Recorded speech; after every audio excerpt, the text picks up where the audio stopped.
अस्सलाम वालेकुम, आप देख रहे हैं सुबह पाकिस्तान। मैं हूं आपकी मेजबान सलमा कौसर और मैं हूं आपके साथ मोहम्मद शुएब। नाजरीन, मौसम शानदार रहा और मौसम कितना प्यारा रहेगा इसकी बात आज हम आगाज़ में करेंगे। और मानसून की जब हम बात करते हैं इसमें हम देखते हैं कि ज़रा डिफरेंट सिस्टम्स होते हैं। कुछ तगड़े सिस्टम होते हैं, कुछ सिस्टम्स आहिस्ता वीक होते हैं, day to day systems define होते चले जाते हैं। कल बारिश ऐसा सच नहीं हुई इतनी, और आज मौसम तो बना हुआ है बारिश का। अगर बारिश होगी तो सलमा में पकौड़े खिलाएंगी, अगर बारिश ना हुई तो भी खिलाएंगी तो क्या ये होगा, सलमा पकौड़े खिलाएंगी। और साथ ही कल से क्योंकि नया सिस्टम आ रहा है तो कहा जा रहा है कि फिर से बारिशें होंगी और ज्यादा होंगी। और ये जो हम पकौड़ों की बातें कर रहे हैं ना, ये सिर्फ अगेन मैं बार बार ये बात कहूंगी कि ये सिर्फ हम इस्लामाबाद वाले करते हैं। बाकी शहरों के आप सूरत हाल देखें ना, आपको सारे पकौड़े और ये पूरियां शुरियां भूल जाएंगी। पकौड़े तो हम खाएंगे, लेकिन एक और खबर जो इस्लामाबाद के हवाले से वो ये है कि स्पिलवेज रावल डैम के खोल दिए गए, क्योंकि पानी की सतह 1750 फीट से बुलंद हो चुकी थी। तो ऐसी सूरत में स्पिलवेज खोलने पड़ते हैं, क्योंकि डैम में बहुत ज़्यादा पानी जमा हो जाता है और अगर मज़ीद बारिश होती है तो हम सबके लिए बड़ी परेशानी का बायस बन सकती है।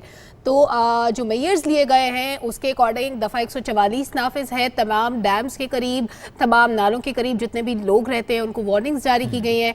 और तमाम पेरेंट्स जो भी हमें देख रहे हैं उनको चाहिए कि अपने बच्चों की निगरानी करें, उनको सुपरवाइज करें, उनको बिल्कुल बाहर अकेले ना जाने दें।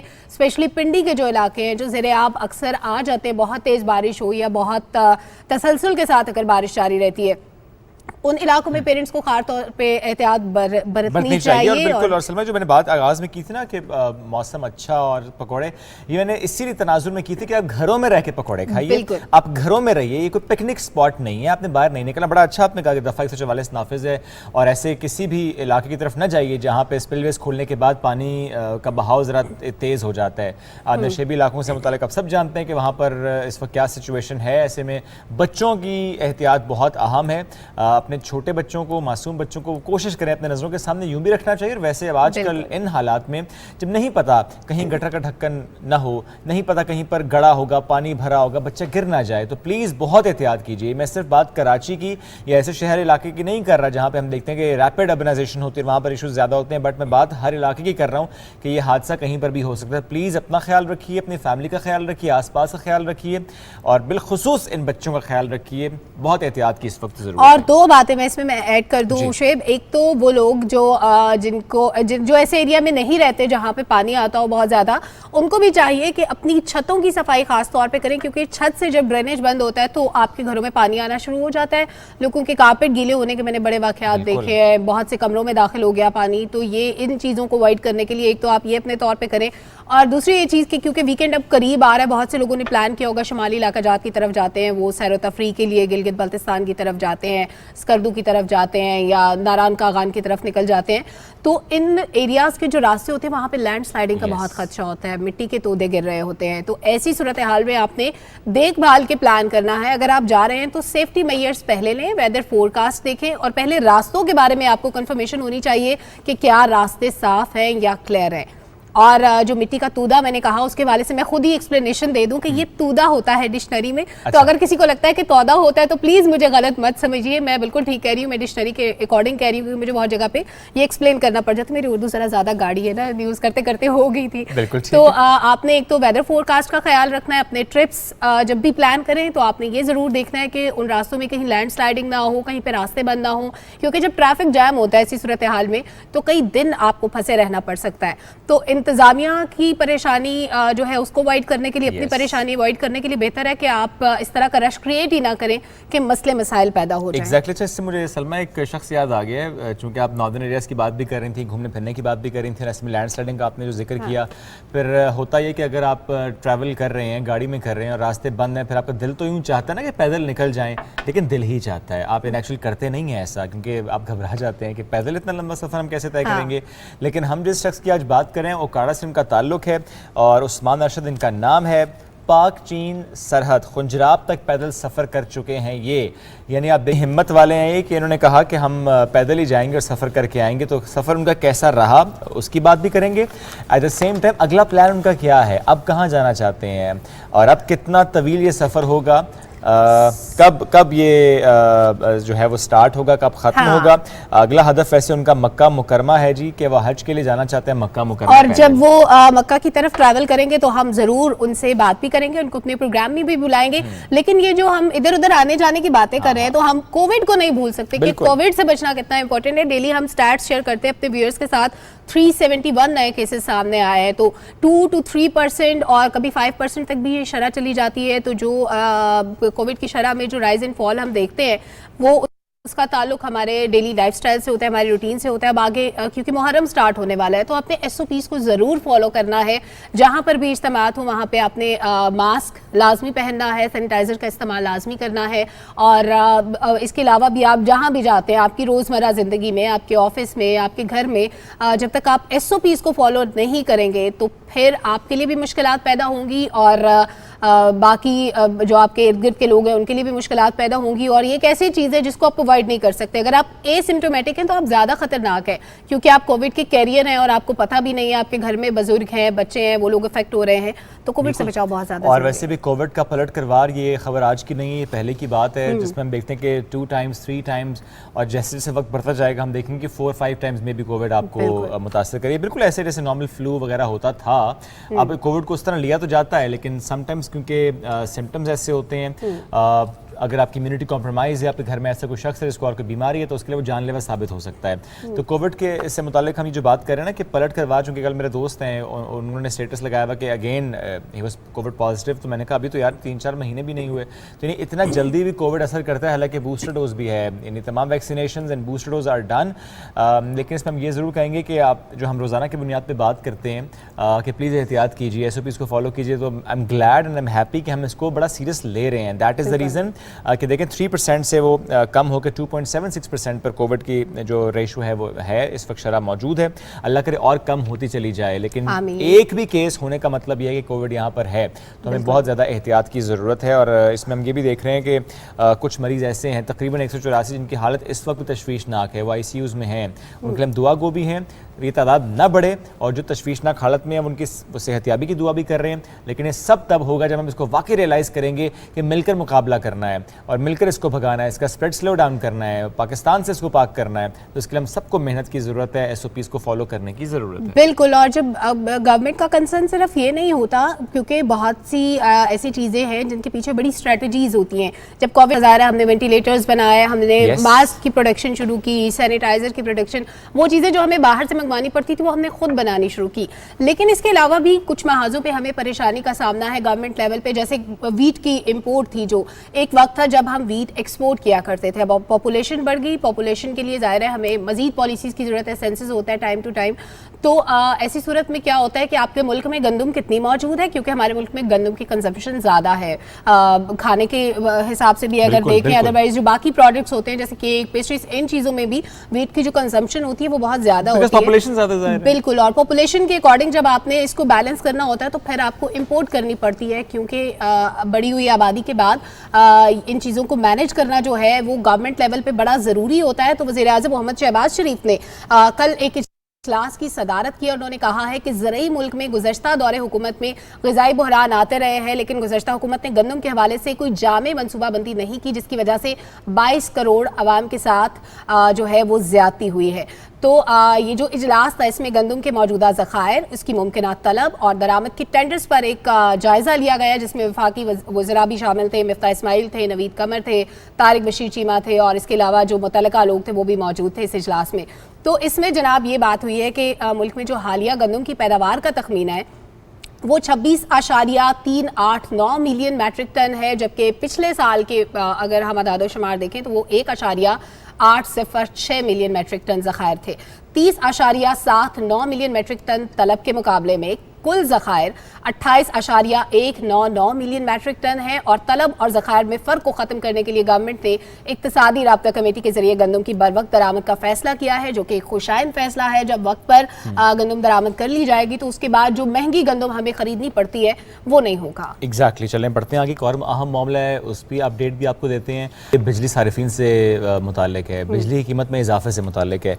वफाकी काबीना ने जो बिजली की कीमत है इसमें मरहला वार इजाफे की मंजूरी दी है। वज़ीर तवानाई ने कहा कि गरीब सारिफिन को इस कीमत में इजाफे के खदशात से असरात से बचाया गया है। प्लान ये है कि जो 45% ऑफ द पॉपुलेशन है उसको किसी तरह से प्रोटेक्शन दी जा रही है। ज़रा स्लैब्स पर उसका इतलाक होता है।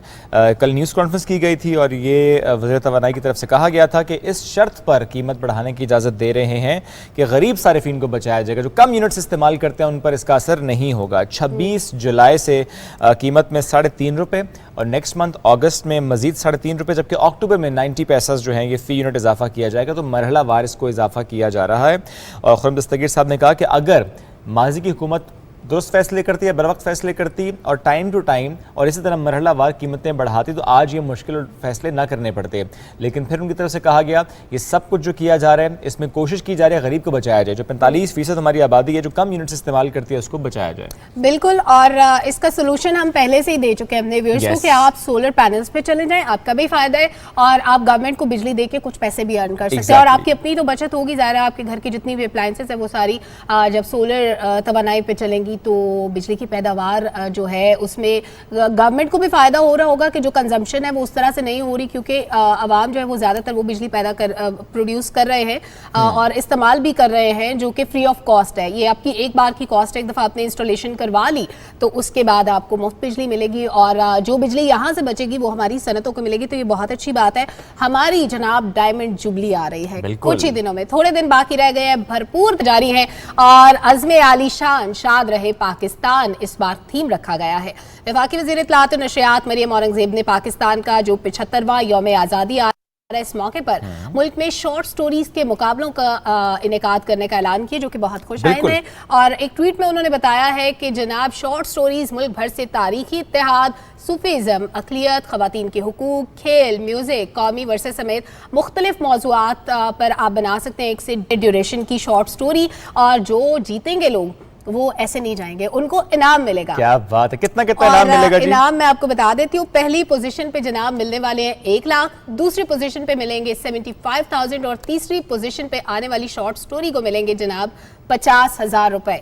तो मैं और शुएब, मेरा ख्याल है हम लोग भी अपनी कोशिश करनी चाहिए वैसे, और टाइम बड़ा कम है आपके पास। 5 अगस्त तक आपने अपनी एंट्रीज भेजनी है, तो अभी से सोचना शुरू कर दीजिए कि क्या वो टॉपिक होगा, किस तरह से एग्जीक्यूट आप करेंगे और कितना ब्यूटीफुली आप उसे एग्जीक्यूट करेंगे। 5 अगस्त तक टाइम तो आपके पास है। ये शॉर्ट स्टोरीज में अगर आप वाकई स्किल्स अच्छे हों तो आप बड़ी जल्दी बना पाते हैं।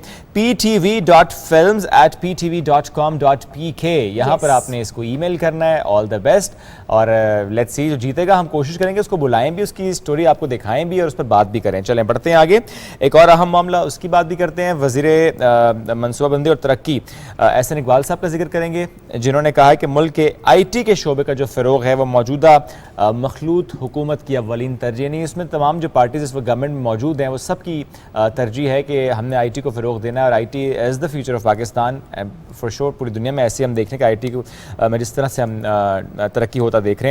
और कल एक तकरीब हुई थी जिससे खिताब करते हुए वाकई वज़ीर ने कहा था कि जो डिजिटल इनकलाब है इससे सबको यकसा मौक़े मैसर आते हैं और इसीलिए हुकूमत इस शोबे पर बिलखुसूस जो है वो तवज्जो दे रही है। बिल्कुल, इस पे तवज्जो दी जा रही है। और एहसन इकबाल ने ये भी कहा था कि ये हमारी गवर्नमेंट थी जिसने टेलीकॉम सेक्टर की निजकारी का फैसला किया था ताकि इस शोबे में मजीद इनकलाब भी आए और इसके अलावा हज़ारों मुलाजमतें भी पैदा हुई हैं इस इकदाम से। और ये बड़ा अच्छा डिसीजन था क्योंकि 2 चीज़ें आजकल के दौर में शुएब बड़ी इंपॉर्टेंट है। एक इंफॉर्मेशन टेक्नोलॉजी उसका इस्तेमाल और दूसरी आर्टिफिशियल इंटेलिजेंस का ठीक इस्तेमाल।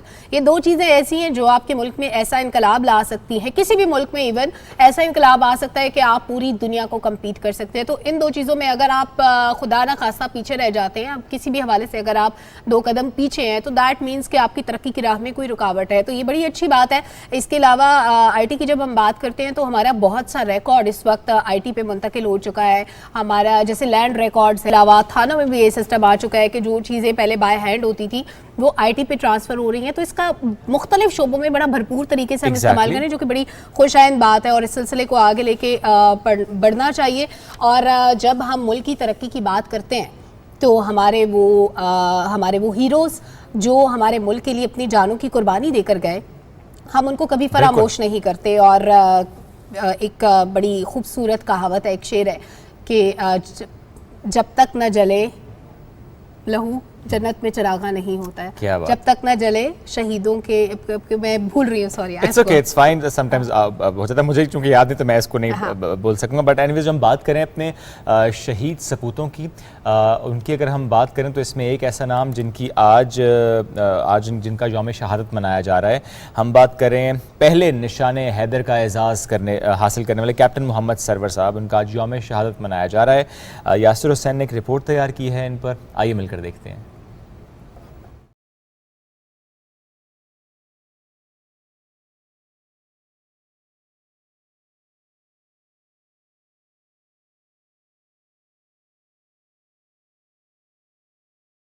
करने वाले बहादुर सपूत कैप्टन मोहम्मद सरवर शहीद लहू से सरजमीन वतन की आबियारी करते हुए और अजली दुश्मन भारत की फौज पर अपनी शुजाअत व बहादुरी की दाग बिठाकर शहीद हुए। कश्मीर की वादियां आज भी गवाह हैं कि किस तरह कैप्टन मोहम्मद सरवर अपने खून के आखिरी खतरे तक लड़े थे।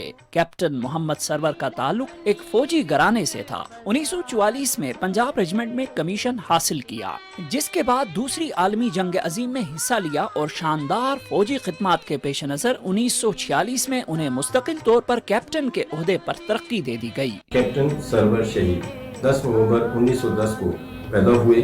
18 मार्च 1944 को इन्होंने अपनी अमली जिंदगी का आगाज एज ए ऑफिसर के तौर पर किया। 1948 में आप पंजाब रेजिमेंट के 2nd बटालियन में कंपनी कमांडर के ओहदे पर खिदमत अंजाम दे रहे थे, जब उन्हें कश्मीर में ऑपरेशन पर मामूर किया गया। 27 जुलाई 1948 को उन्होंने कश्मीर के उड़ी सेक्टर में दुश्मन की अहम फौजी पोजीशन पर हमला किया।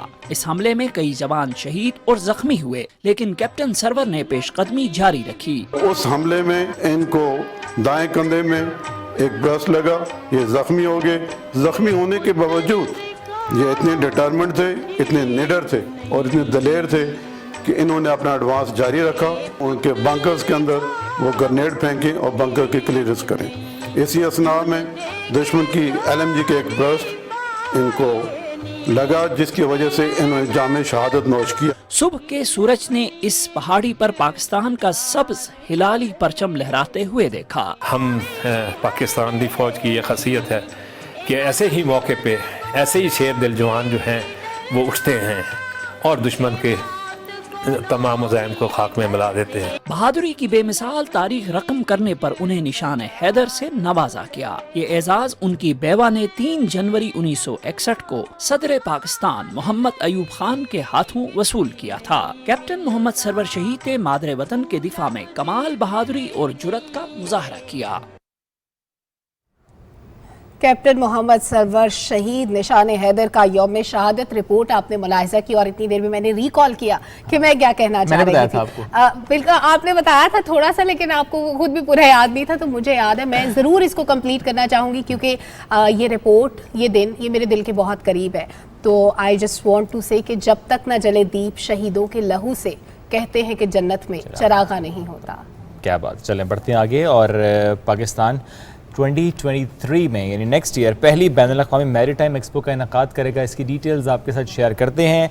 Pakistan international maritime expo and conference के प्रीमियर एडिशन का सॉफ्ट लॉन्च हुआ है जनाब इस्लामाबाद में, और नुमाइश की इफ्तिताही तकरीब के मेहमान खुसूसी वफाकी वज़ीर दिफा मोहम्मद आसिफ साहब थे। एक्सपो का जो इनेकाद है वो होना है 10 से 12 फरवरी 2023 तक। ये होगा कराची एक्सपो सेंटर में।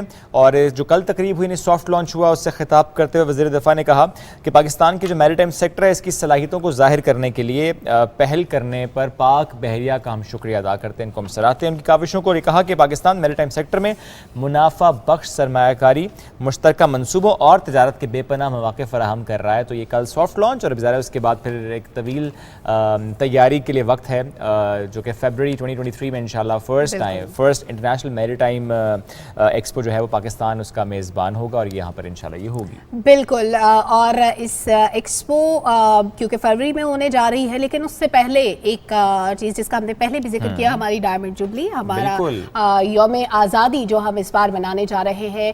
7 दहाइयों पर मुश्तमिल हमारा ये सफ़र, और इसमें हमने कितनी मुश्किलात झेली, एक के दौरान हमने कितनी कुर्बानियाँ दी, बनी, हमने कितने उतार चढ़ाव देखे, हम किन नशेबो फराज से गुजरे, ये इसकी एक तवील तारीख है और ऐसी सुनहरी तारीख है जो वो कौमें जिनका माजी ताबनाक होता है और मुस्तकबिल भी शानदार होता है, उनकी तारीखें भी ऐसी ही हुआ करती हैं। एग्जैक्टली जनाब। और जब हम बात करें तहरीक पाकिस्तान की, जिसमें मुसलमानों की जो कौमी तशख़्ख़ुस है और मजहबी सकाफ़त का तहफ़्फ़ुज़ है, ये वो तारीख़ी जद्दोजहद जिसका सलमा आपने जिक्र किया कि जिसका बुनियादी मकसद क्या है कि मुसलमानों के हकूक़ का तहफ़्फ़ुज़ जो है वो यकीनी बनाया जाए। तहफ़्फ़ुज़ हो सिर्फ मुसलमानों का नहीं बल्कि माइनॉरिटीज़ का भी, बहसीत कौम एक शनाख्त मनवाना यानी मुसलमानों की। और फिर जब ये मुल्क कायम हो जाए, यानी जब इस वक्त की मैं बात करूँ तो जो बसने वाले हैं सब की प्रोटेक्शन जो है उसका ज़िम्मा उठाया। तहरीक पाकिस्तान में मुमताज़ कायदीन ने जिस तरह से रहनुमाई की, आज हम इसकी बात करते हैं, ज़रा सा याद करते हैं। हमारे पास एक रिपोर्ट है शहजाद इस्लाम साहब की, देखते हैं।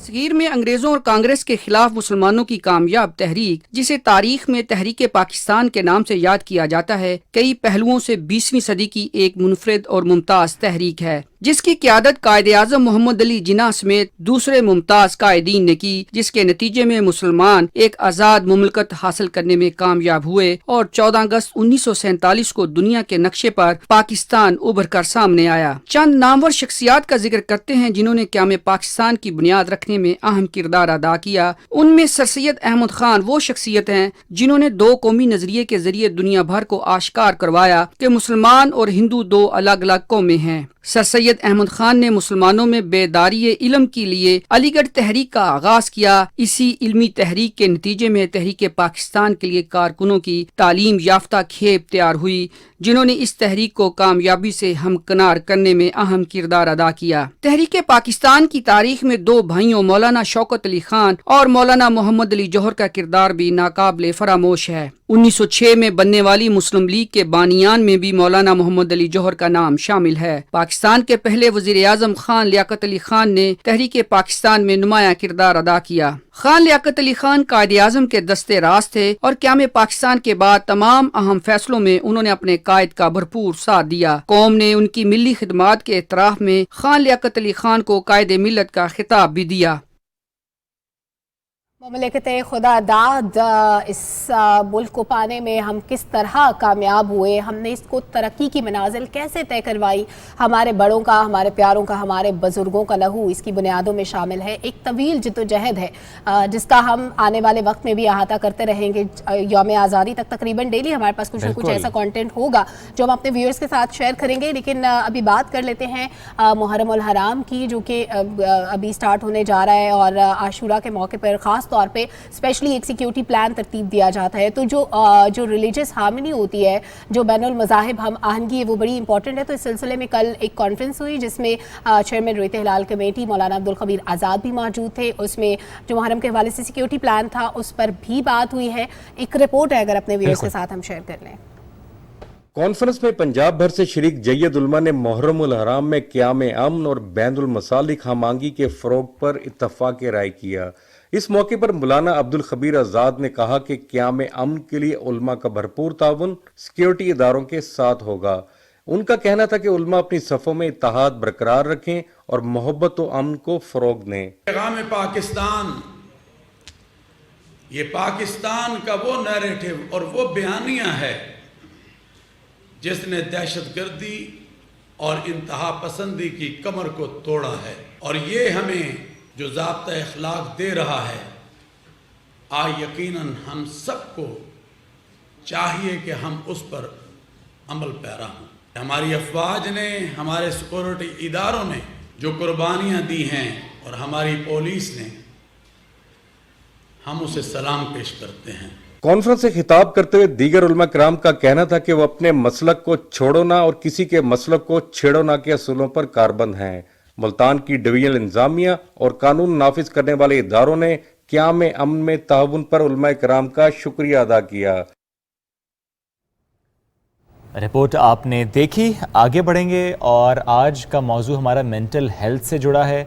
आज हम कोशिश ये भी करेंगे कि हम डिफरेंट टाइप्स ऑफ वायलेंस की बात भी करें, जिस तरह से मुख्तलिफ केसेस रिपोर्ट होते हैं और सिर्फ पाकिस्तान की बात नहीं है, दुनिया भर से हम देखते हैं, मुख्तलिफ ख़त्तों से हम देखते हैं। नौयत मुख्तलिफ हो सकती है, इंटेंसिटी मुख्तलिफ हो सकती है, रीज़न्स मुख्तलिफ हो सकती हैं, बट द इशू इज़ कि वो केसेस रिपोर्ट हो रहे हैं, तवातुर से हो रहे हैं।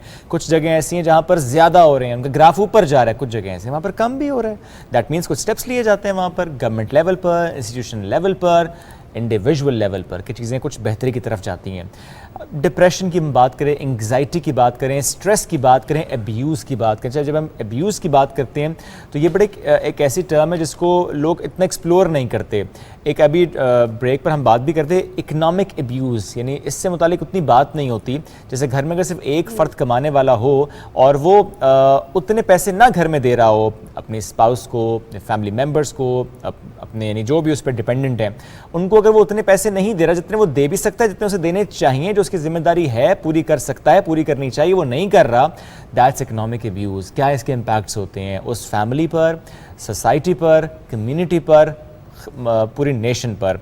तो ये तो एक टर्म, लेकिन एट द सेम टाइम इससे निकलना, यानी एक वो शख्स जो कि विक्टिम है, वो चाहे इकोनॉमिक अब्यूज़ का है, वो चाहे किसी और वायलेंस का या अब्यूज़ का है, उससे निकलने के लिए जो हेल्प की ज़रूरत होती है वो कैसे मिल जाती है, कैसे मिलनी चाहिए। यूँ तो कहा जाता है ना कि आपने तो खुद अपने पैरों पर खड़े होने की कोशिश भी करनी है, बट समटाइम्स आप इतने कमज़ोर हो जाते हैं, इतने वीक हो जाते हैं, आप गिर जाते हैं, उठ नहीं सकते, ताकत ख़त्म हो जाती है। फिर आपके साथ वाले की जिम्मेदारी होती है, आपके फैमिली मेम्बर की, प्यारे की, दोस्त की, उसकी ज़िम्मेदारी होती है। ज़िम्मेदारी तो आपकी और मेरी भी होनी चाहिए, हमारे ही आसपास, कि अगर हम ये महसूस करें कोई शख्स ऐसा है जिसकी रूटीन थोड़ी चेंज हो गई है, मूड स्विंग्स आ गए हैं, हालात पहले से नहीं रहे, वो रिस्पॉन्ड किसी और तरीके से कर रहे हैं, उसको हमारी मदद की ज़रूरत है। और हो सकता है सिर्फ हमारे दो बोल, हमारा प्यार से उसके पास बैठना, उसकी बात सुनना, वही काफ़ी हो। बिल्कुल। और इन सारे ट्रॉमा से जब लोग गुजरते हैं, जैसे आपने फाइनेंस के हवाले से जिस वायलेंस की आपने बात की, इसके अलावा भी वायलेंस की कई किस्में हैं।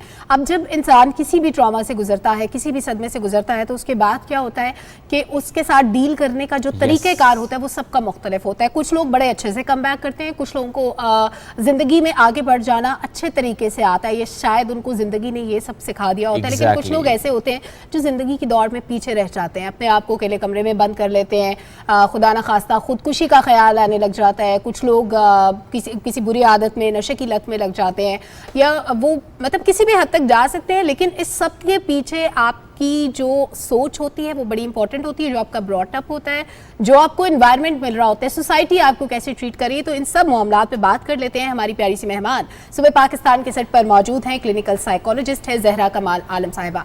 ज़हरा साहिबा, बहुत शुक्रिया सुबह पाकिस्तान की आप मेहमान बनी, कैसी हैं आप? ठीक ठाक हूँ, थैंक यू सो मच।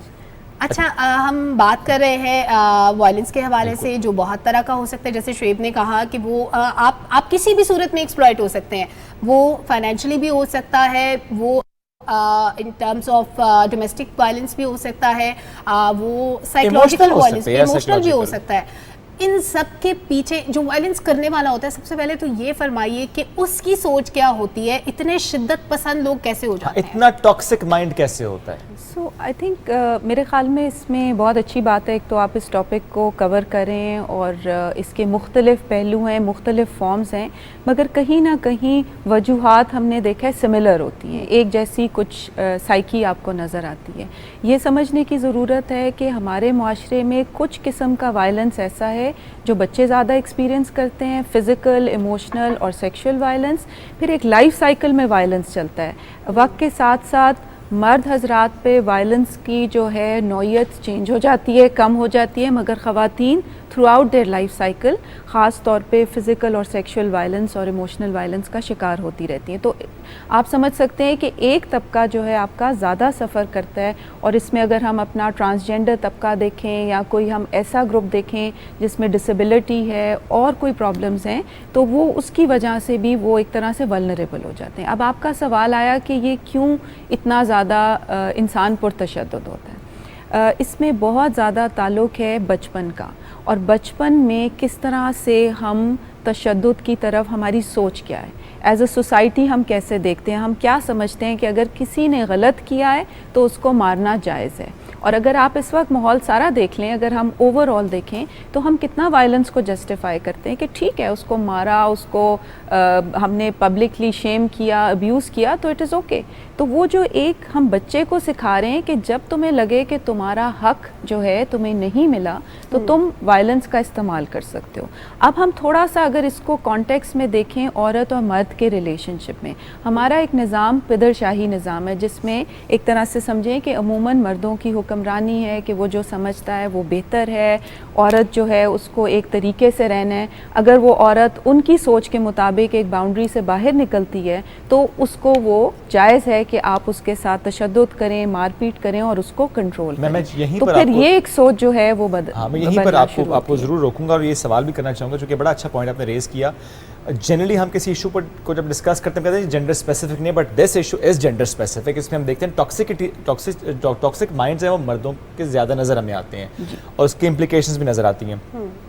क्यों जैसे एक मर्द ही का माइंड टॉक्सिक क्यों हो जाता है? देखिए जिस तरह से मैं आपको बता रही हूँ, आप बच्चों को देख लें, आपका मीडिया क्या दिखाता है, आपकी एजुकेशन बच्चों को क्या सिखा रही होती है, वो आप उनको वायलेंस की तरफ क्या रुझान सिखा रहे होते हैं कि लड़का तो मारपीट भी कर सकता है, गाली गलौज भी कर सकता है और वो अपने गुस्से का इजहार एग्रेसिव तरीके से कर सकता है। औरतों की तरफ उसकी क्या सोच बन रही है कि औरतों को कैसे रहना है, वो अपने इर्द गिर्द क्या देख रहे हैं, अच्छी औरत कौन होती है, बुरी औरत कौन होती है। अगर इस औरत के साथ कुछ हुआ है, आप केसेस उठा के देख लें, नूर मुकद्दम का केस देख लें, अभी एक पाकिस्तानी बच्ची जिसको अमेरिका में अनफॉर्चुनेटली उसके एक्स हस्बैंड ने शूट किया, ये सारे अगर आप केसेस देखें और आप सिर्फ नीचे कमेंट्स देखें लोग क्या सोच रखते हैं, तो कहीं ना कहीं कोई तो फॉल्ट होगी, ताली दो हाथ से तो बजती है, कुछ तो किया होगा।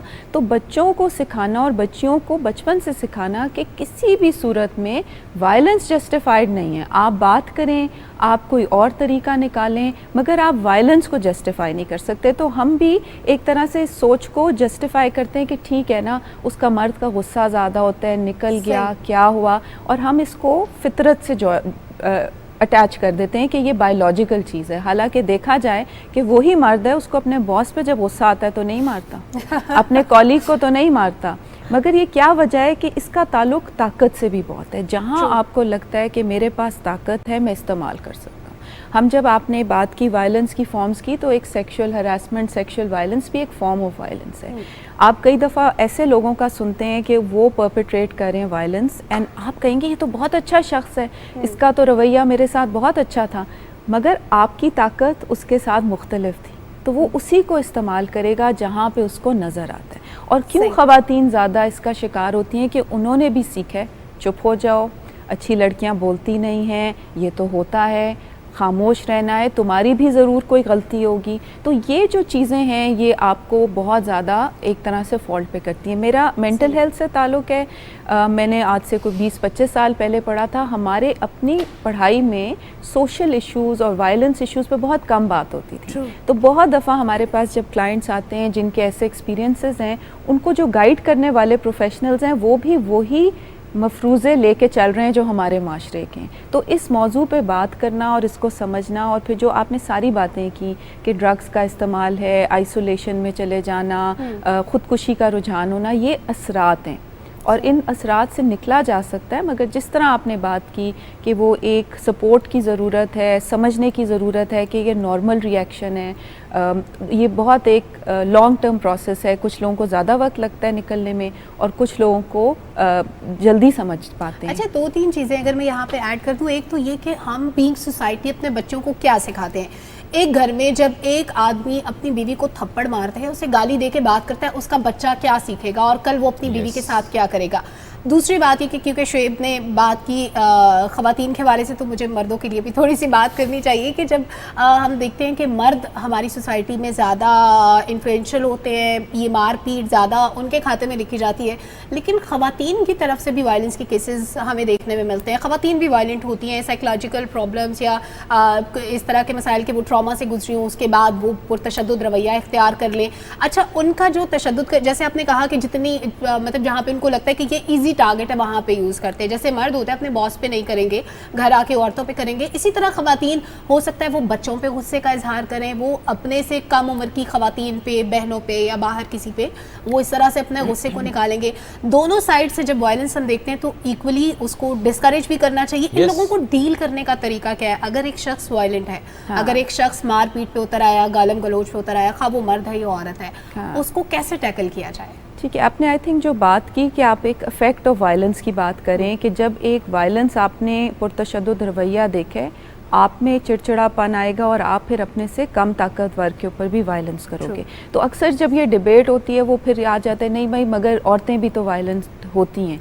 बिल्कुल होती हैं मगर शरह कम है, तो वो हमें उस डिबेट से दूर ले जाता है। जो ज़्यादा बड़ा इशू है हम उसको एक तरह से इग्नोर कर देते हैं, मगर जो भी करता है जहाँ भी वायलेंस है तो मेरे ख्याल में समझने की ज़रूरत है कि वायलेंस जो है वो आंसर नहीं है। और जिस तरह अगर पेरेंट्स बच्चों की तरफ वायलेंट हैं तो ये उनको अनलर्न कराना, उन्होंने क्या सीखा था, उनका स्ट्रेसर अपने बचपन में क्या है, क्या ये अब स्ट्रेस की वजह से ये लोग इस तरह से करें, और वो पावर का ताल्लुक उधर भी है।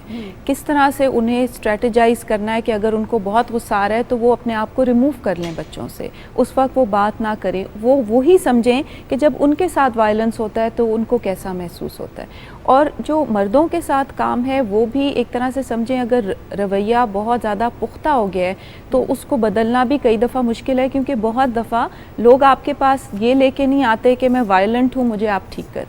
हमारे पास मोस्टली ऐसे लोग आते हैं जो कि विक्टिम्स होते हैं, जो कि ख़ुद उसको एक्सपीरियंस कर रहे होते हैं।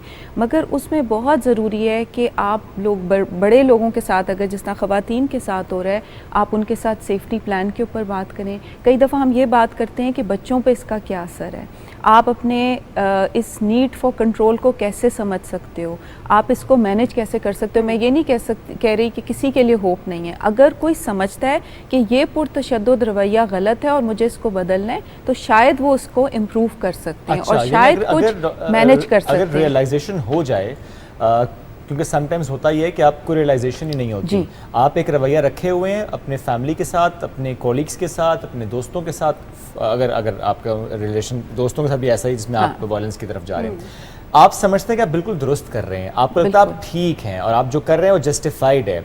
लेकिन जब अगर रियलाइजेशन हो जाती है कि नहीं ये जो मेरा रवैया है ये गलत है और इसकी वजह से मेरे रिश्ते मुतासर हो रहे हैं, अब ये जो अनलर्न करना है, जो आपने कहा ना बचपन में ज़्यादा चीज़ें आपके साथ होती हैं जिसकी वजह से आपका रवैया ऐसे होता है, जो अनलर्न करना है, तो ये बताएं ये क्या वाकई इतना आसान और इतना स्मूथली हो जाता है? दूसरी बात ये, जब समझ आ गई कि अब रवैया गलत था और ठीक करना है तो फिर क्या किया जाता है? बेसिक स्टेप्स क्या होते हैं, बेबी स्टेप्स क्या होते हैं? सो देखिए, जो बहुत ज़्यादा मेरा काम विक्टिम्स के साथ रहा है, जो सर्वाइवर्स हैं, विक्टिम्स हैं, नेचुरली वही आते हैं। जो तहकीक हमें शो ये करती है कि आप अगर, तो पहली तो चीज़ है रिकग्नाइज़ करना कि ये अब्यूज़ है।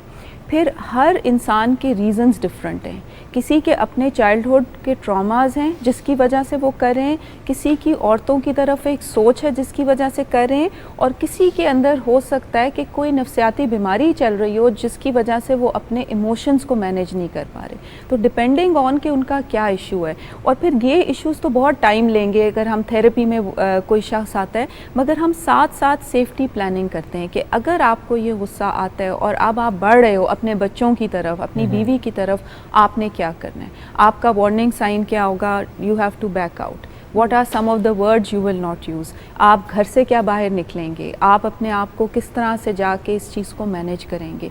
तो सेफ्टी इस वक्त इंश्योर करना ज़रूरी है कि जो शख्स जिसकी तरफ वो वायलेंट हो रहे हैं वो क्यों हो रहे हैं। कई दफ़ा अगर एक इमोशनल लेवल का अब्यूज़ है तो सिखाना कि कम्युनिकेशन कैसे बेहतर करनी है, कैसे वही बात आपने कहनी है, गाली गलोच के अलावा आप क्या कह सकते हैं, आप अपनी राय का इजहार किस तरह से कर सकते हैं कि उसमें गाली गलोच ना हो, गुफ्तगू के ज़रिए आप कैसे बात करेंगे।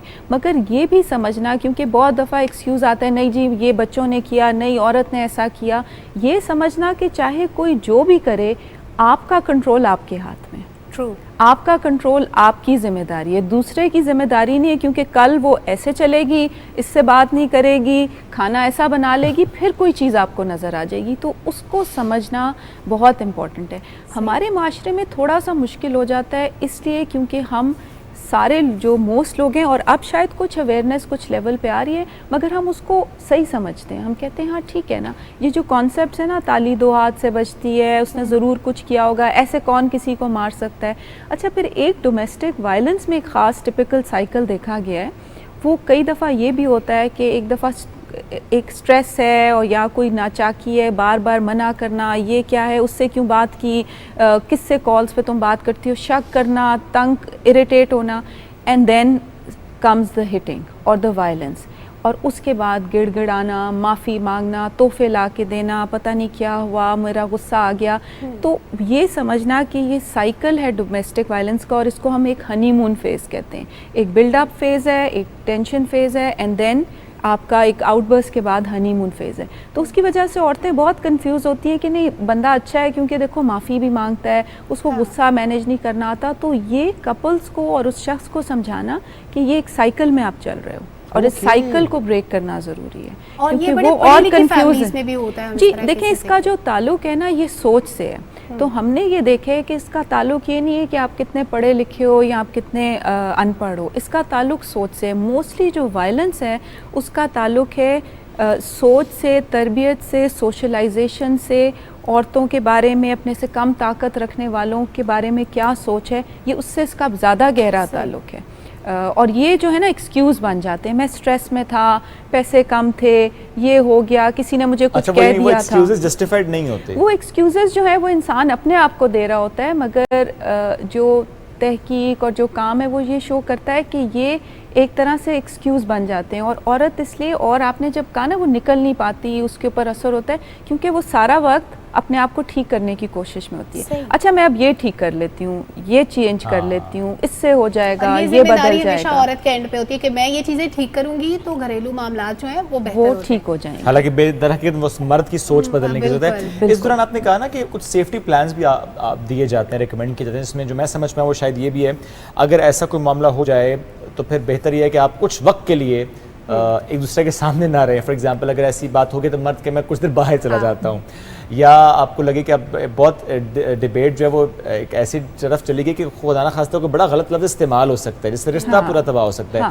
तो उस वक्त खामोशी इख्तियार कर ली जाए, उसे थोड़ा टाइम दे दिया जाए। दीन भी यही सिखाते हैं, वैसे गुस्सा है तो खड़े तो बैठ जाएं, पानी पिएं, तो यही चीज़ हम यहाँ बिल्कुल। और उसमें हम मैं जो एक चीज़ करती हूँ कि देखें टाइप ऑफ वायलेंस क्या है और उसकी सिवेरिटी क्या है। अगर बहुत सिवेर है और पहले ऐसा हुआ है कि अगर किसी ने कहा कि मेरा गला दबाने की कोशिश की, या मुझे घर में गन भी है, तो बहुत ज़्यादा इम्पॉर्टेंट है कि उसको बताना कि ये आपके लिए सेफ़ नहीं है सिचुएशन।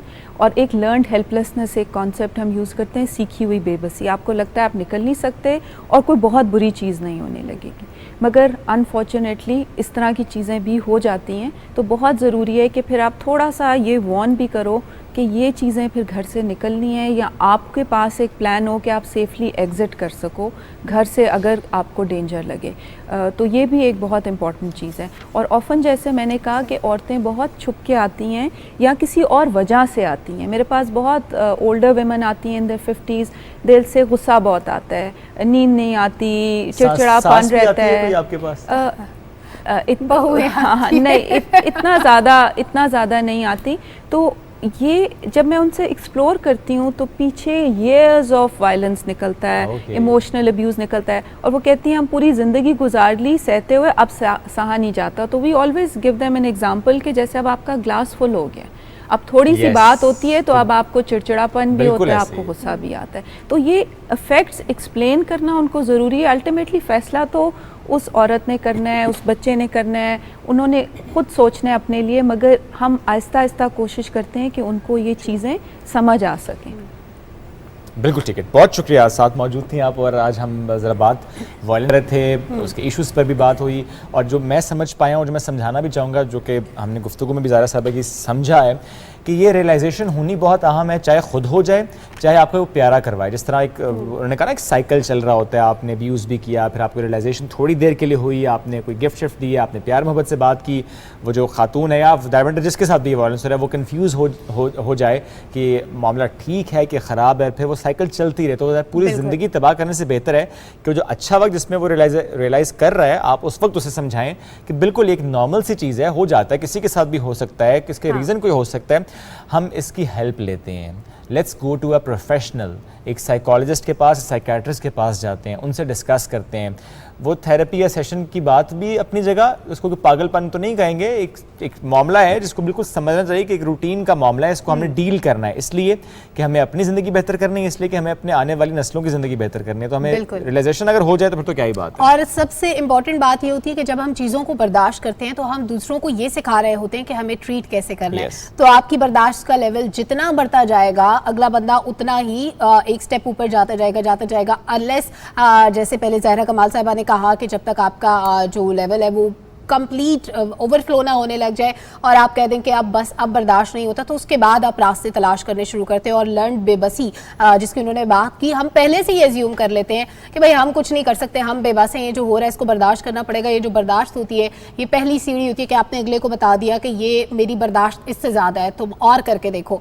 तो जब अगले को आप इतनी छूट दे देते हैं अगले बंदे को, तो फिर क्या होता है कि ये मामला बढ़ते रहते हैं, ठीक होने के बजाय ख़राबी की तरफ जाते हैं। तो इसलिए आपकी ज़िंदगी अच्छी गुजरे, आप टाइमली चीज़ों को हैंडल करना सीखें। और जब इस तरह के हम शोज़ कंडक्ट करते हैं, मामलात पे बात करते हैं, तो इसका मकसद यही होता है कि वो ख़वातीन जो हमें देख रही होती हैं मॉर्निंग के टाइम पे, वो हमें देख के ये सीखें कि उन्होंने जब एंजाइटी होगी, जब स्ट्रेस होगा, जब वो किसी वायलेंस का शिकार होंगी, तो उन्होंने किस प्लेटफॉर्म पे जाना है। और तरबियत वाली बात भी, क्योंकि ज़रा जब बात है कि बचपन में चीज़ें ऐसी हो रही हैं और तरबियत एक औरत कर रही है, एक माँ कर रही है, एक उस्तानी कर रही है, एक बड़ी बहन कर रही है, ज़्यादातर तरबियत हम देखते हैं ना खातून कर रही होती है माशरे की। तो इसलिए तरबियत करते हुए इस बात का बहुत ख्याल रखना है कि बेटा हो या बेटी हो, हमें ये सिखाना है उसको, दोनों को, इरिस्पेक्टिव ऑफ द जेंडर। हमें ये नहीं कहना कि बेटा है तो कर ले, इसका तो जेंडर है, कोई बात नहीं, इसका बनता है, तो ऐसा नहीं करना। आपने दोनों को आपने समझाना है कि नहीं, no violence irrespective of any gender. Anyways, एक ब्रेक की तरफ बढ़ेंगे, न्यूज़ ब्रेक, वापस आएंगे, साथ रहिए।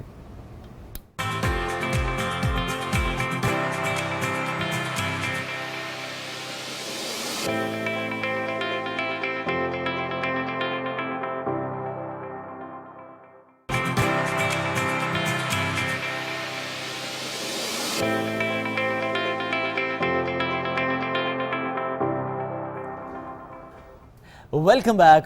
बहुत ही प्यारे मेहमानों के साथ हम हाजिर हुए हैं एक ऐसी शख्सियत जिनसे मुताल्लिक कहा जाता है कि पाकिस्तान के पहले social media influencer, deaf social media influencer की मैं बात कर रहा हूँ, क़ुव्वत समात और क़ुव्वत गोयाई से महरूम, लेकिन कहते हैं ना कि अपनी किसी वीकनेस को वीकनेस समझते ही नहीं है।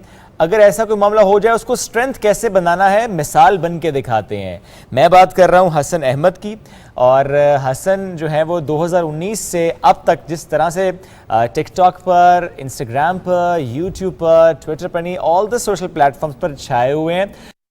एक तो बड़े प्यारे हैं माशाल्लाह, उनकी जो हरकतें बड़े मज़े की होती हैं, उनके टॉपिक्स बहुत अच्छे होते हैं। And because he is a graphic designer himself, तो वो एडिटिंग वगैरह भी खुद करते हैं। मैंने कुछ तारुफ तो कराया है, बट उनकी जो बहन है मैमूना, वो भी साथ मौजूद होंगी और वो ज़रा ट्रांसलेट भी करेंगी।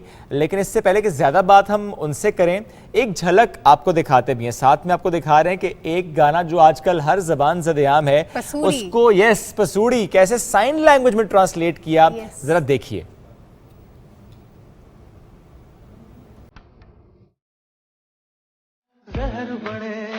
तेरी जावा मैं पूरी नू आना सी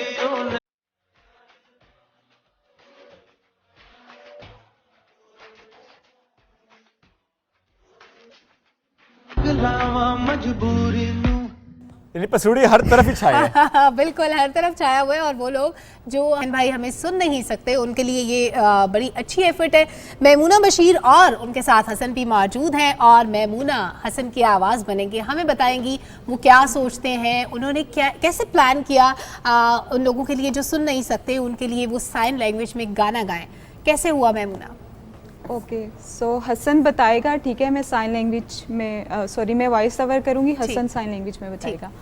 तो आइडिया कहाँ से आया कि ये सॉन्ग स्टार्ट किया जाए? सो बेसिकली जब मैं 15 साल का था तो मुझे बड़ी होती थी कि यार मैं मीडिया वाली साइड पे जा सकूं, फैशन, मॉडलिंग, एक्टिंग वाली साइड पे मुझे बड़ा क्रेज़ होता था।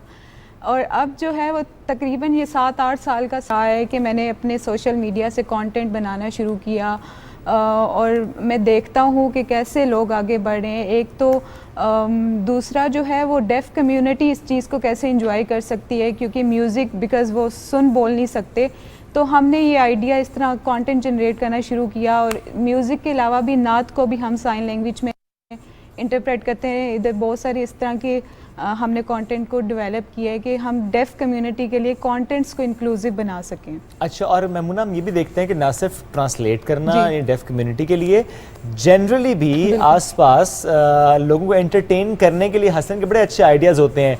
बहन ने रोटी बनाई मेरे लिए, अम्मी से मुताल्लिक, यानी फैमिली मेम्बर्स से मुताल्लिक बहुत सा ऐसा कंटेंट हसन ने बनाया। जी बिल्कुल ऐसा ही है।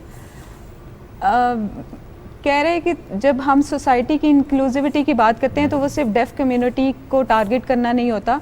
डेफ कम्युनिटी से ज़्यादा हेयरिंग कम्युनिटी को इस चीज़ की अवेयरनेस होना लाजमी है कि हम डेफ लोगों में कितना टैलेंट है, हम कहाँ आगे इस चीज़ को यूज़ कर सकें, यूटिलाइज़ कर सकते हैं। ज़बरदस्त। तो Hasan as a graphic designer वो ज़्यादा इन्होंने इन्जॉय किया, या अब जो जिस तरह सोशल मीडिया पर छाए हुए हैं उसको ज़्यादा ये इन्जॉय कर रहे हैं? मैंने ग्राफिक डिज़ाइनिंग से अपना करियर स्टार्ट किया था, बट इस ग्राफिक डिज़ाइनिंग स्किल को मैं यूटिलाइज़ करके अपने कंटेंट को अच्छा बना लेता हूँ। सही। और इस पे मतलब वो चीज़ जो है वो यहाँ पे मुझे बेनिफिट कर रही है। सही। कि मैं कैसे सारी चीज़ों को यूटिलाइज़ करके, जैसे साइन लैंग्वेज मेरी स्ट्रेंथ स्किल है, ग्राफिक डिज़ाइनिंग को यूज़ करके फिर कंटेंट इसलिए भी बनाना शुरू किया था कि शुरू में एक चीज़ फील होती थी कि भाई डेफ लोग कैसे रिव्यूज़ इंजॉय करें प्लेसेस के, उनको कैसे पता चले कि यहाँ के रेस्टोरेंट का खाना अच्छा है। हसन ये भी बताते हैं? जी बिल्कुल, खाना कितना अच्छा है। जी बिल्कुल। कंटेंट बेसिकली जो है वो जो आइडिया आया था 2019 में कंटेंट क्रिएट करने का, वो मेरी सिस्टर की बर्थडे थी, तो हमने सोचा कि हम बाहर जा रहे हैं तो चलो इसको ट्राई करते हैं कि हम साइन लैंग्वेज में कैसे रिव्यू देंगे, पिज़्ज़ा का रिव्यू, केक का रिव्यू। तो बेसिकली फिर ये जब बाहर जाता था ना तो ये मेरे से पूछता था कि अच्छा भी कौन सी प्लेस बेस्ट है, कहाँ पे जाना चाहिए। अब क्या होता था कि हम फेसबुक पे जाके रिव्यूज़ देखते होते थे प्लेसेस के। अब डेफ कम्युनिटी जो है वो उनके लिए थोड़ा सा प्रॉब्लम होती है कि वो रिटर्न भी इस तरह उनके लिए एक्सेसिबल नहीं होते, या हेयरिंग लोगों की जो वीडियोस हैं रिव्यू बेस्ड वो भी इतनी एक्सेसिबल नहीं है उनके लिए क्योंकि वो सुन नहीं सकते। तो इसको हमेशा वो चीज़ होती थी कि मैं इस चीज़ को एक्सेसिबल बनाऊँ अपनी डेफ कम्युनिटी के लिए। अगर मैं ये चीज़ इंजॉय कर रहा हूँ तो फॉर श्योर कि मेरे फ्रेंड्स भी उस चीज़ को एंजॉय करें। अच्छा, तो हसन को मॉडलिंग का शौक भी था and he is very handsome माशाल्लाह, तो मॉडलिंग की तरफ क्या डेवलपमेंट है, अभी कोई काम वगैरह स्टार्ट किया है, कोई ऑफर्स आ रही हैं?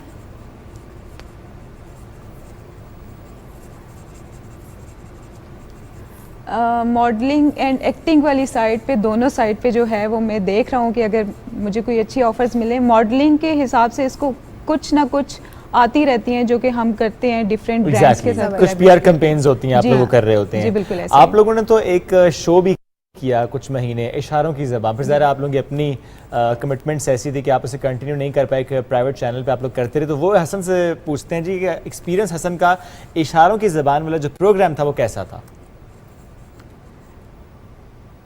बिल्कुल, इशारों की ज़ुबान टीवी प्रोग्राम स्टार्ट किया था। पहले तो थोड़ा सा अजीब भी लग रहा था कि ये पता नहीं कैसे होगा, बट बहन की सपोर्ट की वजह से, जैसे अब मैं इशारों में वो चीज़ कर रहा था, होस्टिंग कर रहा था, तो बहन वॉइस ओवर करती होती थी, तो वो एक अच्छा एक्सपीरियंस था। और मेन स्ट्रीम मीडिया के थ्रू एक्चुअली हम घर घर तक साइन लैंग्वेज की अवेयरनेस को पहुंचा रहे थे, और स्पेशली कि हम डेफ कम्युनिटी के टैलेंट को प्रमोट कर सकें।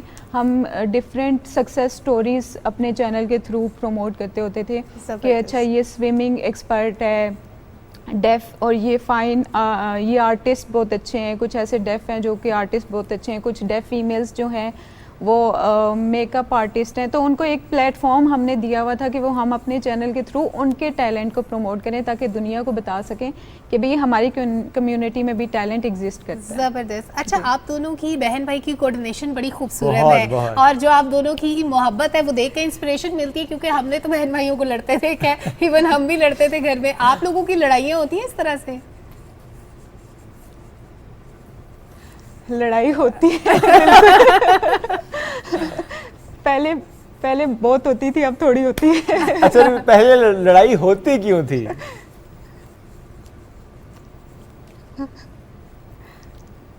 हाँ, पहले जो है क्यों होती थी, हाँ असल में थोड़ा सा जो ऐसे स्पेशल लोग होते हैं ना वो because they can not express their feelings through words, तो उनको गुस्सा थोड़ा ज़्यादा आता है। तो वो नेचुरली, मेरी मदर भी डेफ है और हसन, तो इनमें ज़रा गुस्सा वाला फैक्टर जो है ना वो ज़्यादा था। तो ये शुरू में कह रहे कि वो मुझे इवेंट नहीं भूलता कि मैंने तुम्हारा फ्रॉक फाड़ दिया था और काम करती होती थी यूनिवर्सिटी का, पीछे से स्विच ऑफ कर देता था कंप्यूटर का।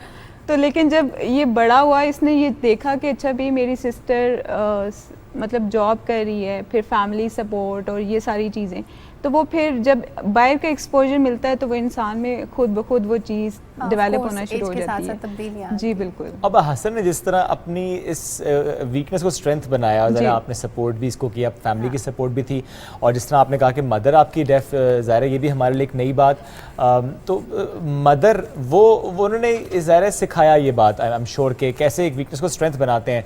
मदर की क्या रूटीन होती है, वो कैसे अपनी उस वीकनेस को स्ट्रेंथ बनाती हैं?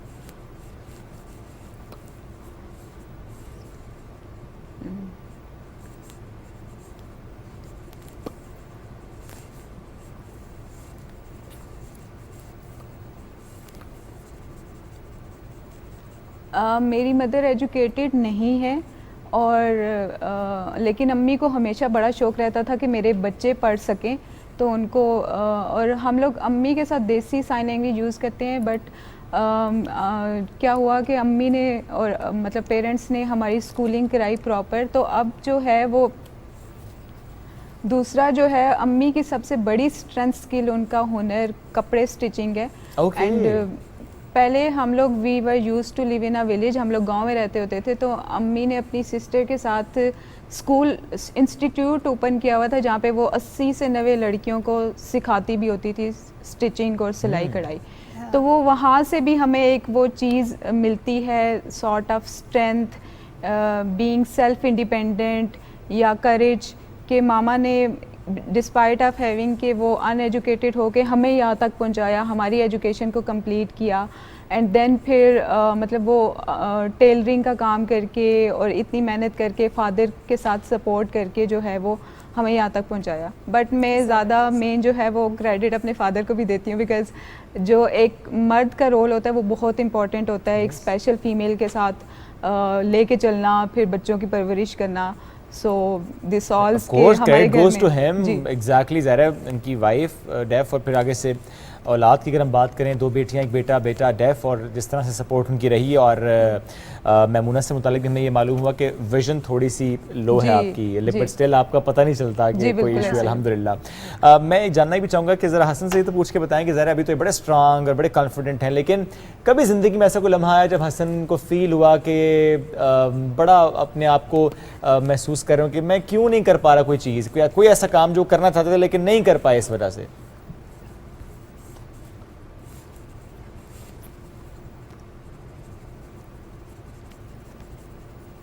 पहले बहुत ज़्यादा डीमोटिवेटेड होता था, बिकॉज़ जब मैं अपने फ्रेंड सर्कल में भी बैठता होता था तो मैं काफ़ी ज़्यादा डरपोक भी था और हिम्मत भी नहीं थी कि भाई यार मैं अपनी लाइफ को कैसे कंटिन्यू करूँगा। सारे हंसते होते थे, इवन हेयरिंग लोग जो भी हंसते होते थे, बिकॉज़ वो सिंपैथी ज़्यादा यूज़ करते हैं कि अच्छा सिंपैथेटिक वे में कि अच्छा भाई ये बेचारा डेफ है, ठीक है। तो इस तरह के बहुत सारे इस तरह के लम्हात आए हैं। और इवन डेफ कम्युनिटी में भी मतलब इस तरह की अवेयरनेस नहीं है, बच्चे ज़्यादातर फैमिली पे डिपेंडेंट होते हैं डेफ बच्चे, बिकॉज फैमिली उनके लिए आवाज़ बन सकती है ना। तो बहुत सारे ऐसे थे लम्हात, लेकिन फैमिली की सपोर्ट की वजह से जो है वो उन चीज़ों से निकला हूँ। ज़बरदस्त। अच्छा, अभी हसन के गोल्स क्या हैं, इनसे पूछे। ये अभी इस वक्त तो ये टिकटॉक स्टार भी है, अभी तो दुनिया इनको जानती है। वो लोग जो कल तक जैसे आपने बताया कि हंसते थे या डिस्करेज करते थे, आज वो कहते होंगे भाई हसन हमसे बेहतर है, हसन को दुनिया जानती है। टिकटॉक पे ब्लू टिक है, वेरीफाइड अकाउंट है। थैंक यू कह रहे मुझे थैंक यू कहना आता है साइन लैंग्वेज में ऐसे, यस, ये मुझे सिर्फ एक साइन आता है। और अब हसन करना क्या चाहते हैं आगे? एक तो मैंने इंशाल्लाह एक्टिंग वाली साइड पे जाना है, मीडिया को इंक्लूसिव बनाना है, और Okay, बाकी yes. जो है वो डेफ कम्युनिटी के लिए हम इस चीज़ पे काम करना चाहते हैं कि टेक्नोलॉजी को यूज़ करते हुए वो अपनी ज़िंदगी को कैसे आसान बना सकते हैं, बिकॉज टेक्नोलॉजी इतना बड़ा रोल प्ले कर रही है। अगर सोशल मीडिया को हम पॉजिटिवली वे में यूज़ करें तो बहुत सारे लोगों की ज़िंदगियां भी बदल सकती हैं। ज़बरदस्त। तो हमने इस टेक्नोलॉजी की दौड़ में अपनी कम्युनिटी को भी साथ लेके चलना। अच्छा, वैसे चूंकि as a social media influencer अक्सर ये होता है ना कि आपका इनबॉक्स भरा रहता है, तो ज़रा हसन से पूछते हैं कोई लड़कियां मैसेज तो नहीं करती, छेड़ती तो नहीं है हसन को? प्यारा भी बहुत है ना। कहते हैं हाँ बिल्कुल। असल बात निकलवा ली। हसन रिस्पॉन्ड क्या करते हैं फिर, ये बताए ना।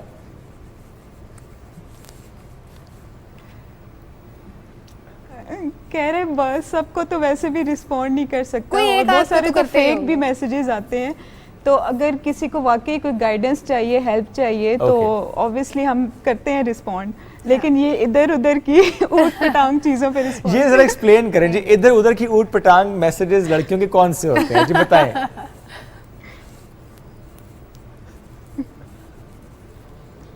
कह रहे मैं नहीं बता रहा। चलो ठीक है, कह रहे कुछ चीज़ें प्राइवेट भी होनी चाहिए।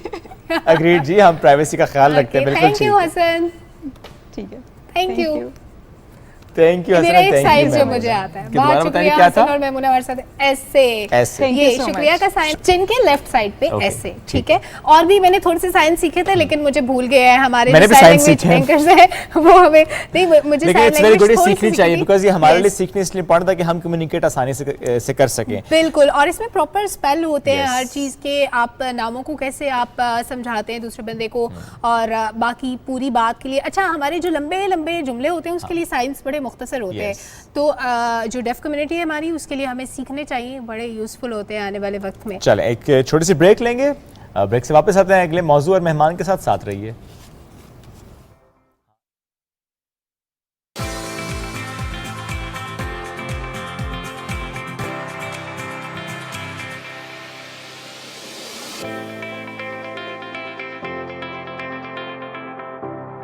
आलमी बर्तरी के लिए बड़ी ताकतों की लड़ाई हो या फिर अमन मुआहदों की सफबंदी, मईशत में उतार चढ़ाव हो या फिर दुनिया भर में बढ़ती महंगाई, हम रखते हैं आपको बाखबर।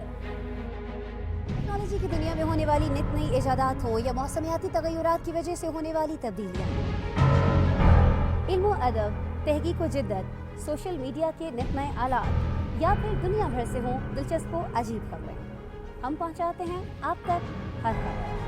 मैं हूं आपके साथ आपकी मेज़बान आसमा इकबाल, और हम लाते हैं दुनिया भर से खबरों और तज्जियों का मुश्तमिल प्रोग्राम दुनिया के साथ, सिर्फ ईटीवी न्यूज़ पर।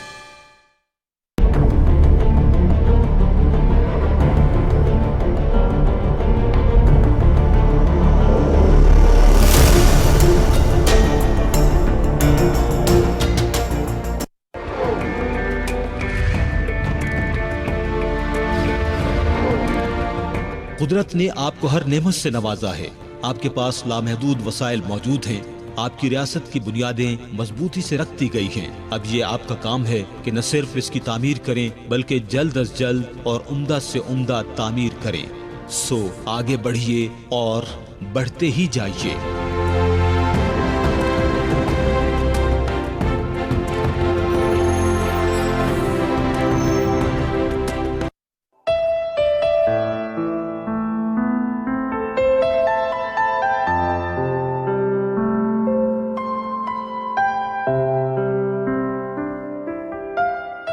तू शाही है, परवाज है काम तेरा, तेरे सामने आसमां और भी हैं।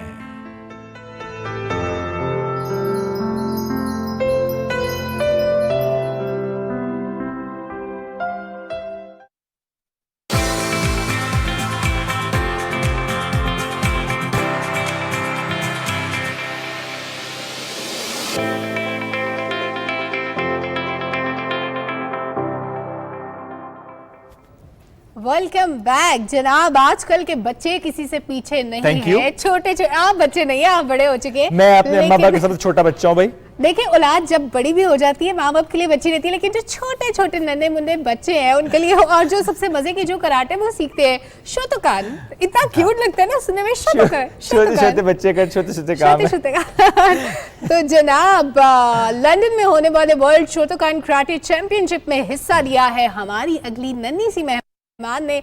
तहरीम उनका नाम है, 11 साला तहरीम फातिमा, और उन्होंने पाकिस्तान के लिए ऐसा नाम बनाया। बिल्कुल, तहरीम सुलेमान ने ज़बरदस्त जी नाम बनाया, और ये विजुअल हम आपको दिखा रहे हैं। लंदन वाले भी हैं, लेकिन सिर्फ ये एक मुकाबला नहीं है, कई और मुकाबले में जो है वो उसमें पार्टिसिपेट कर चुकी हैं, नाम रोशन कर चुकी हैं। 3 बहन भाई हैं, और तीनों के तीनों जो है ना, लगता है उनके वालिद साहब ने वालिदा ने कहा वक्फ हैं जी, ये बिल्कुल रहे कराटे ही कराटे जिंदगी में। हाँ, शोतोकान ही करेंगे, उसके अलावा कुछ नहीं उन्होंने करना। तो जनाब दिसंबर 2021 की बात भी करते हैं, जिसमें तहरीम सुलेमान ने कौमी कराटे चैंपियनशिप में सिल्वर मेडल अपने नाम किया था, और अब अगला प्लान ये है कि इटली में होने जा रहा है एक मुकाबला अक्टूबर में, जिसके लिए वो तैयारी कर रही हैं, और तैयारी उन्हें करवा रहे हैं उनके वालिद साहब। तो आज हमें तहरीम सुलेमान ने और उनके वालिद कासिम सुलेमान साहब ने ज्वाइन किया, उन्हें हम शामिल गुफ्तगू करेंगे। वेलकम टू द शो, कैसे हैं आप दोनों? अल्हम्दुलिल्लाह। ये कुछ ही मेडल्स हैं जो आप लाए हैं, आई एम श्योर बाकी मेडल्स तो काफ़ी ज़्यादा है, काफ़ी ज़्यादा यानी काफ़ी मेडल्स एंड ट्रॉफीज बहुत ज़्यादा हैं। अच्छा, अब चूंकि उन्हें नजर नहीं आ रहे, मेडल्स अपने हाथ में आप लोग ले लीजिए, आप भी ले लीजिए, ताकि हमारे व्यूअर्स को पता भी चले जी कि मेडल्स लाए हैं, मैं झूठ नहीं बोल रहा। अच्छा, मुझे बताएं कि तहरीम अभी जो मेडल लंदन वाला वो कौन सा है? ये ओह, बड़ा वाला, बहुत प्यारा वैसे मेडल है ये। सबसे ज्यादा खुशी किस मेडल की हुई थी आपको? ये तो बहुत से मेडल्स आपको मिले ना। आई थिंक इसकी हुई थी। लास्ट वन है। क्यों इसकी ही क्यों? ये बड़ा है इसलिए? ये क्यूट है इसलिए क्योंकि मेरा फर्स्ट इंटरनेशनल था, दैट्स व्हाई।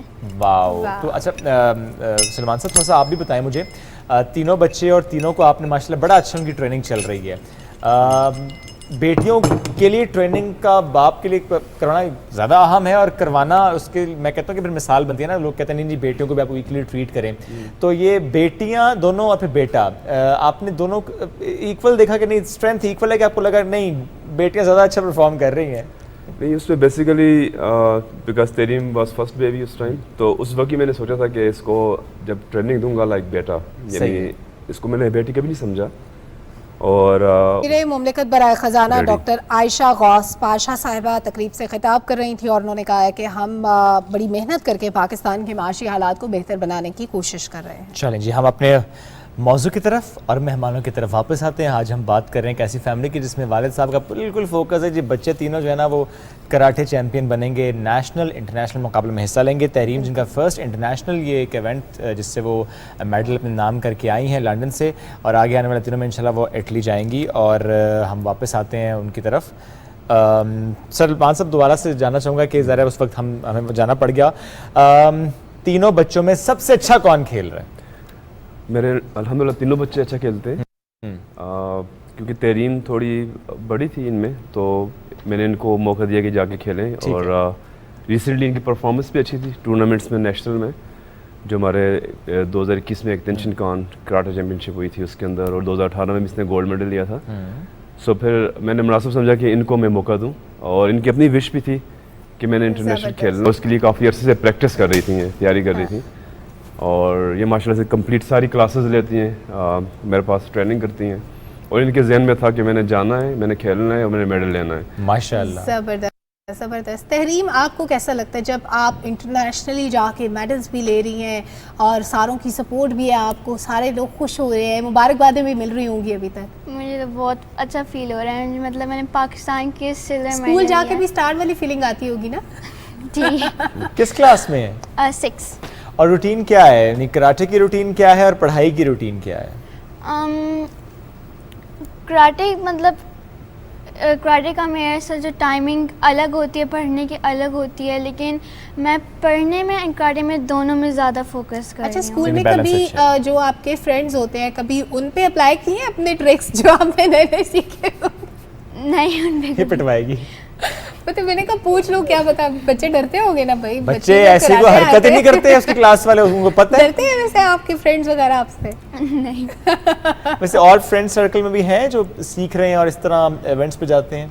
या मेरे फ्रेंड्स हैं जो करते हैं। अच्छा सर, 3 साल की उम्र से और अभी 11 साल की है माशाल्लाह ये, और टोटल कितने मुकाबले जो हैं जिसमें पार्टिसिपेट कर चुकी हैं अब तक? तहरीम 3 साल की थी तब से खेल रही है, तब से खेल रही है। और हर साल टूर्नामेंट खेलती है और ऑलमोस्ट इसके 8 से 9 कंपटीशन कर चुकी है माशाल्लाह, और जिसके अंदर अभी तक इसने लॉस कोई नहीं किया, यानी ब्रॉन्ज सिल्वर गोल्ड जिसमें गई है कोई ना कोई मेडल लेकर आई है। जबरदस्त। मतलब 3 साल के बच्चे को जब आपने कराटे सीखने पे लगाया, छोटी छोटी नाजुक सी हड्डियां बच्चों की मासूम सी चोटें लग जाती हैं, दुखी होके घर आते हैं, ऐसा होता है? तो तहरीम घर आके रो रही हो कि आज तो बड़ी जोर की चोट लग गई है मुझे? ऐसा कभी नहीं हुआ, क्योंकि जब तहरीम बहुत छोटी सी थी, लाइक प्रॉम में वो करती थी, तो उसको मैं एकेडमी लेके जाता था और इसको सामने रख के ट्रेनिंग चलना बाद में सीखे, कराटे पहले सीखे। इवन इसने जब पहला स्टेप लिया था कराटे में, जब ये इसने चलना स्टार्ट किया, तो I was shocking that time. तब मुझे लगा कि शी विल बी गुड इंशाल्लाह, कराटे में बहुत अच्छा जाएगी। मैं एक जगह अपना, मेरे दो अकेडमीज इस वक्त, एक चक शहजाद में थी और एक यहाँ इस्लामाबाद में थी, G10 में मैं ट्रेनिंग करा रहा था, और ये बिल्कुल छोटी सी थी और इसके लिए मैंने एक यूनिफॉर्म वैसे रखा हुआ था, इसने कि मामा को काम पहना। अब ये मतलब सही बात नहीं करती थी और आते ही क्लास में इसने जो हमारा तरीका आने का हुस किया, इन इसमें सिखाया नहीं था, वो जो ट्रेनिंग थी उस वजह से इसके जहन में था, और आगे क्लास में एक्सरसाइज करना स्टार्ट कर दिया। देन फिर मैंने इस पे उस वक्त से फोकस ज़्यादा किया कि यार इसको मैंने इंशाल्लाह सिखाना है, चैम्पियन बनाना है, और इसको देखते हुए इसके छोटे 2 बहन भाई, उनको भी शौक पैदा हुआ और वो भी इसकी तरह ट्रेनिंग कर रहे हैं, मतलब वो कोई कराटे क्लास मिस नहीं करते वो माशाल्लाह। कोई एक जुमला किसी तरफ से आपने कभी सुना, वाइफ, आपकी वालिदा, आपकी फैमिली, एक्सटेंडेड फैमिली, रिश्तेदार, कोई भी, कि सलमान साहब बेटी को ना कराएं कराटे? अभी तक सुनने में पड़ रहे हैं स्टिल यानी वो जैसे मैं बचपन से कराटे कर रहा हूँ, मेरा बहुत अरसा हो गया इसमें, और मैंने खुद जापान में जाके ट्रेनिंग की, वहाँ का ग्रेजुएट हूँ कराटे में। मुझे मेरी वालिदा कहती थी कि अगर आप तुम क्रिकेट खेलते तो अभी तक पता नहीं कहाँ से कहाँ होते, क्रिकेट में नाम बनाया होता, स्टार होते हो। तो मैंने कहा मैं कराटे में स्टार हूँ, दोनों चीज़ें एक ही हैं। इसके बारे में भी यही कहा जाता है कि यार इस पर ज़्यादा फोकस पढ़ाई भी करें, पढ़ाई में आगे जाए। तो मैंने कहा इंशाल्लाह ये दोनों चीज़ों में लेके चलेगी, पढ़ाई को भी, और इसका फोकस पढ़ाई पे भी है और कराटे में भी है, क्योंकि इसको मैंने बोला है कि अगर आप पढ़ाई में सही होंगी तो एटलीस्ट मैं प्राउडली कह सकूंगा कि पढ़ाई में भी अच्छी है और कराटे में भी अच्छी है। तो वाकई अच्छी है पढ़ाई में अल्हम्दुलिल्लाह माशाल्लाह। बाकी दोनों बहन भाई भी इसी तरह से पढ़ाई में भी, अभी तो एक तो खैर बहुत छोटा है, एक 4 ईयर का है, लेकिन उसको भी स्कूल में अभी है, अभी स्कूल में जाएगा, लेकिन स्कूल से पहले कराटे ही करेगा। वो कराटे कर रहे हो? कराटे पहले, स्कूल बाद में। प्री स्कूल का बच्चा कराटे की तरफ ज्यादा फोकस्ड है। लास्टली बस जानना चाहेंगे, इटली के लिए क्या तैयारी है तहरीम आपकी? मेरी बहुत अच्छी तैयारी है। ओके, और डेली बेसिस पे चल रही है? जी, एक और मेडल आने वाला है पाकिस्तान। डाइट प्लान में कोई स्पेसिफिक है इटली के लिए? या बाबा कहते हैं कि मतलब नाश्ता सब कुछ प्रॉपर करना है तब आना है, मतलब वो कहते हैं कि एग ज्यादा खाओ तो उससे जबरदस्त। और ऐसे बाप हमारे लिए हमेशा इंस्पिरेशन होते हैं जो अपनी बेटियों को सपोर्ट करते हैं, उनका साथ देते हैं, उनको आगे बढ़ने में मदद देते हैं। बहुत शुक्रिया कासिम सुलेमान साहब और तहरीम हमारे सेट पर आज मौजूद थे, हमारे वो स्टार्स जो कि हम रोशन करते हैं पूरी दुनिया में, दुनिया के मुख्तलिफ हिस्सों में जाके उनसे हमें कितनी इंस्पिरेशन मिलती है शुएब। और ये छोटी छोटी कहानियाँ हमारे सीखने के लिए बड़ा कुछ छोड़ के जाती हैं कि जब कोई बाप अपनी बेटी के साथ कदम मिला के चलता है, और जब बेटी छोटी सी होती है वो तब से सोचना शुरू कर देते हैं कि जो करना चाहती है उसको करने दिया जाएगा, उसको सपोर्ट किया जाएगा।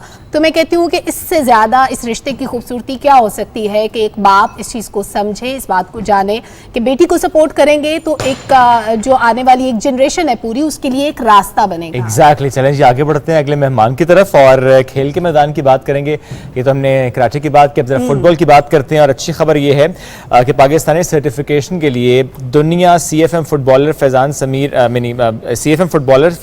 ने UFCFM सर्टिफिकेशन मुकम्मल की। बहुत मुश्किल चीज़ है, मैं पूछूंगा बिकॉज मैं फुटबॉल का बिल्कुल नहीं फैन, मैं खेलता नहीं हूँ। और गुज़श्ता साल मुख्तलिफ हिस्सों से 34 दीगर अफराद को भी सिलेक्ट किया गया। फैज़ान बचपन से ज़्यादा फुटबॉल की मदद, दैट इज़ द रीज़न कि हम देख रहे हैं कि ये सर्टिफिकेशन, और मैं कल उनकी पोस्ट देख रहा था कि जो बहुत से ऐसे फुटबॉलर, स्टार फुटबॉलर्स जिनके बारे में हम ये सोचते हैं कि कभी देखेंगे लाइव, तो उन्होंने माशाल्लाह खेलते भी देखा अपने फेवरेट स्टार्स को। तो हम ज़रा फैज़ान को वेलकम भी करते हैं। बिल्कुल फैज़ान, कैसे हैं आप? Very good morning. Thank you. अस्सलाम वालेकुम जी। अस्सलाम वालेकुम, कैसे हैं आप? सबसे पहले तो जो शुएब ने एक मुश्किल सा वर्ड बोला था, बता देंगे ये क्या था? बेसिकली ये यूएफा का एक सबसे प्रेस्टिजियस कोर्स है CFM के नाम से। ओके। जस्ट लाइक फीफा, जैसे फीफा एक वर्ल्ड बॉडी है, यूएफा जो है वो यूरोपियन गवर्निंग बॉडी है, और उनका ये एक कोर्स है सर्टिफिकेशन इन फुटबॉल मैनेजमेंट का। अच्छा। Which they offer to people around the world, but they only select like सिर्फ 35 लोग सिलेक्ट होते हैं दुनिया भर में से पहले एक साल के अंदर। ओके। तो I was the first Pakistani got lucky to be selected in this one. और अभी सिलेक्शन हुई है सिर्फ, अभी कोर्स नहीं, मैंने क्लियर कर लिया। पिछले साल सिलेक्शन हुई थी। वंडरफुल। अच्छा, अभी आपका कोई इरादा है पाकिस्तान में कोई एकेडमी वगैरह भी आप बनाना चाहते हैं? जी बिल्कुल। लेवल की? मैं ऑलरेडी एक कंपनी के साथ, एक प्राइवेट कंपनी के साथ काम कर रहा हूँ पिछले तकरीबन 3 साल से, जो कि फुटबॉल के अंदर काफ़ी इन्वेस्ट कर रहे हैं। और उन्होंने बेसिकली पाकिस्तान के अंदर वो कॉन्सेप्ट लेके आए जो कि हम बहुत पीछे थे, जिसमें बच्चों को बेसिकली फुटबॉल खेलने के पैसे मिलते हैं। ये पहली दफ़ा पाकिस्तान ने देखा था एक इस तरह एमेच्योर लेवल पे कि आपको फुटबॉल खेलने के, मुझे तो याद हम हमेशा देगी तो ये एक ऐसा इनिशिएटिव था जो हमने पहली दफ़ा देखा था पाकिस्तान के अंदर। तो मैं 3 साल से उनके साथ काम करता और उन्होंने मुझे पुश किया काफ़ी कि इंटरनेशनल सर्टिफिकेशन की तरफ जाएं, ताकि हम मज़ीद इसको एक तो एहसास की बात है, फिर ज़ाहिर है आप और स्किल्ड होके आते हैं। ये सर्टिफिकेट कितना ड्यूरेशन कितना होता है इसका? ये सर 11 महीने का था। ओके, तो वहीं पे था। कुछ यहाँ पे हाइब्रिड था बिकॉज ऑफ कोविड, कुछ ऑनलाइन था, और 3 दफ़ा मैंने जाना था कुछ सेशंस के लिए। दूसरी दफ़ा मैं नहीं जा सका यूके, लेकिन पहली दफ़ा मैं यूरोप गया था, और फिर आखिरी दफ़ा दोबारा भी अच्छा, ये जो ऑनलाइन ट्रेनिंग्स होती हैं, स्पेशली फुटबॉल की बात करें, तो वो वर्चुअली कैसे सिखाते होंगे? कैसे किक करना है फुटबॉल को, कैसे नेट में वो तो लैपटॉप ही टूट जाएगा जिससे प्रैक्टिस करेंगे। नहीं, आप बिल्कुल ठीक कह रही हैं, लेकिन मेरा जो बेसिकली कोर्स है वो मैनेजमेंट कोर्स है। वो कोचिंग कोर्स के साथ लोग इसको अक्सर कंफ्यूज कर जाते हैं, but then again as a coach आपका इम्पैक्ट जो है वो एक टीम तक रहता है। एज अ ये जो कोर्स मैं करके आया हूँ, इसका इम्पैक्ट पूरे मुल्क को, पूरी नेशन को इससे फायदा होता है। हाँ, मैं वही पूछने लगा था कि ज़ाहिर है वो फायदा आप कितनी जल्दी और कितना स्मूथली पास ऑन होगा, कैसे पास ऑन होगा? सर ये तो अभी आई थिंक हम लोग अभी रिसेंटली जो सस्पेंशन खत्म हुई है पाकिस्तान की फीफा की तरफ से, अच्छी खबर थी। बिल्कुल, तो अब हम राइट ट्रैक पे हैं। पहले हम बस हाथ पैर मार रहे थे, कुछ कर नहीं सकते थे, बस हाथ पैर मार रहे थे बगैर किसी डायरेक्शन के। अब हम एक सीधी डायरेक्शन में, एक फीफा ऑथोराइज, फीफा रिकग्नाइज चीज़ों के ऊपर हम काम कर रहे हैं। मेरी सर्विसेज अवेलेबल हैं, मेरा कांटेक्ट भी हुआ है पाकिस्तान फुटबॉल फेडरेशन के साथ over the time, and they really look forward, I really look forward to work with them as well, because then again हम पाकिस्तान के लिए सर कुछ करना चाहते हैं। एग्जैक्टली ऐसे ही। अच्छा, जनरली अगर आप फैज़ान को इंस्टाग्राम विजिट करें तो हमें फैज़ान के डांस मूव्स भी बहुत अच्छे लगते हैं, स्टोरीज बहुत अच्छी होती हैं माशाल्लाह। दोनों कपल अल्लाह इन दोनों को बहुत खुश रखे, बहुत प्यारे हैं माशाल्लाह माशाल्लाह। तो फैज़ान वो साइड तो ज़्यादा आपकी नज़र आती है। सर वो बस मुझे अभी मौका मिला एक्सप्लोर करने का। ओके। उससे पहले बस हम कभी नौकरियों में मौका भी मिला है, मौका भी मिला है। नहीं, नौकरियों से क्या मिला है? आप मतलब फुटबॉल को बिल्कुल साइड पे रखा हुआ है, नौकरी पे ज्यादा फोकस है। सर मैं असल में नेशनल लेवल तक खेल ही इस वजह से नहीं सका because of the financial issues I had back in the time, और मुझे नौकरियों पे जाना पड़ा obviously. But right now I think I have the freedom. अब मेरे पास फ्रीडम है कि मैं क्या कर सकता हूँ, अपना पैशन फॉलो कर रहा हूँ दिन में, और बाकी जो फिल्म मेकिंग और जो बाकी आप देख लेते हैं, फिल्म मेकिंग तो मैं नहीं कहूँगा इसको, लेकिन मुझे शौक है फिल्म मेकिंग का, तो मैं उसको अक्सर उसके साथ कंपेयर करता रहता हूँ। बाकी जो सोशल मीडिया थिंग है, ये जो सारा कुछ है, ये भी शौक से मैं करता हूँ। अच्छा फैज़ान, वैसे तो सियालकोट में जो स्पोर्ट्स कोट्स बनती है वो पूरी दुनिया में मशहूर है, लेकिन पाकिस्तान में अगर स्पेसिफिकली फुटबॉल की बात करें तो बहुत ज़्यादा पॉपुलर खेल नहीं रहा हमेशा से। अभी जब आपने कहा कि हम राइट ट्रैक पे जा रहे हैं इंटरनेशनली, जब फीफा से भी हम रिकग्नाइज्ड हैं, अभी हमें मज़ीद क्या स्टेप्स लेने की ज़रूरत है? और हमारी यूथ जो कि बहुत ज़्यादा फुटबॉल खेलने में दिलचस्पी नहीं रखती, उसके लिए आपके एंड से क्या एफर्ट्स हो रही हैं? देखिए, मैं कम्युनिटी का बंदा हूँ, मैंने फुटबॉल ग्राउंड में टाइम गुजारा हुआ है बहुत ज़्यादा, और जो रिसेंट 3-4 सालों में जो पैराडाइम शिफ्ट आया है, आई थिंक ये अब सिर्फ एक गलतफहमी रहेगी हमारी कि बच्चे फुटबॉल नहीं खेलना चाहते, क्रिकेट खेलना चाहते हैं। खेलना चाहते हैं। इनफैक्ट अब बच्चे क्रिकेट छोड़ के फुटबॉल खेलना चाहते हैं। आई थिंक ग्लोबलाइजेशन जो है ये इंस्टाग्राम और सोशल मीडिया के थ्रू इतनी अवेयरनेस आ चुकी लोगों में। आई सी कि मैं लड़कों बच्चों को देखता हूँ छोटे छोटे जो स्कूल जा रहे होते हैं, नीचे उन्होंने वो नाइकी के एडिडास के जूते ये समझे कि हम क्योंकि क्रिकेट को ज्यादा प्रमोट करते हैं, दिखाते हैं, तो हमें ये लगता है कि शायद इसका ट्रेंड ज्यादा है। लेकिन फुटबॉल को हम उतना ज्यादा प्रोजेक्ट नहीं करते, हम उस तरह दिखाते नहीं है, तो हमें लगता है शायद इसकी पॉपुलैरिटी या पहले की जो पाबंदियां थी उसका भी एक इम्पैक्ट था, टीम्स का ना होना, I mean sir I think in retrospect अगर हमारे ऊपर पाबंदी थी ना तो लोग ज्यादा खेल रहे थे football. Okay, for some reason मुझे नहीं पता क्यों को मना करे तो बंदे करने नहीं है, ये तो होना चाहिए। लेकिन ये है कि obviously we are a cricket oriented nation में जब अपने उधर सेशंस वगैरह में बैठा भी होता था तो अक्सर हम ये बात करते थे, तो वो मुझे कहते थे कि भाई तुम क्रिकेट में जाओ, तुम यहाँ पे क्या कर रहे हो, क्या करने आए हो? तो मैंने कहा यार मेरा तो अच्छा, आपसे पहले भी जो मेहमान साहब मौजूद थे कराटे के, वो भी ये कह रहे थे कि यही सुनने को मिला इतनी मेहनत क्रिकेट में कर ली होती है। तासुर बन चुका है जी, क्रिकेट में मेहनत करेंगे तो स्टार बन जाएंगे।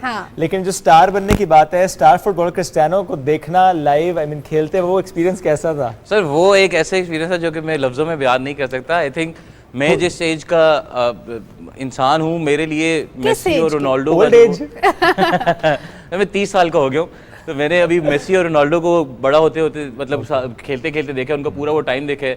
लास्ट ईयर में गया था, मैं मेसी को लाइव देख के आया था। इस साल मैं गया हूँ, मैं रोनाल्डो को लाइव देख के आया। हूटिंग भी की थी फिर? हूटिंग भी की थी सर, उधर हमने जश्न डाले थे। हम तो पागल हो गए थे वहाँ पे जाके। It was nothing less than a dream come true, honestly. बिल्कुल बिल्कुल ऐसा होता है।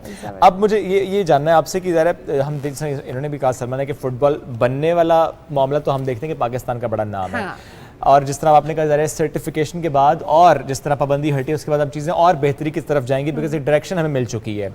आपको लग रहा है कि वेरी नियर पाकिस्तान की टीम और इंटरनेशनली जिस तरह हम देखते हैं कि एक कॉम्पिटिशंस एंड टूर्नामेंट्स, पाकिस्तान वाकई अब उस तरफ चला जाएगा आसानी के साथ? We do have that capacity and capability? Sir आसानी के साथ तो नहीं, लेकिन डेफिनेटली जाएगा। ओके, कितना वक्त आपको लगता है, एंटिसिपेट क्या करते हैं आप? सर ये तो डिपेंड करता है कि जो करंट फेडरेशन है उसकी पॉलिसी क्या है, स्ट्रैटेजी क्या है, किन चीज़ों पे काम कर रही है।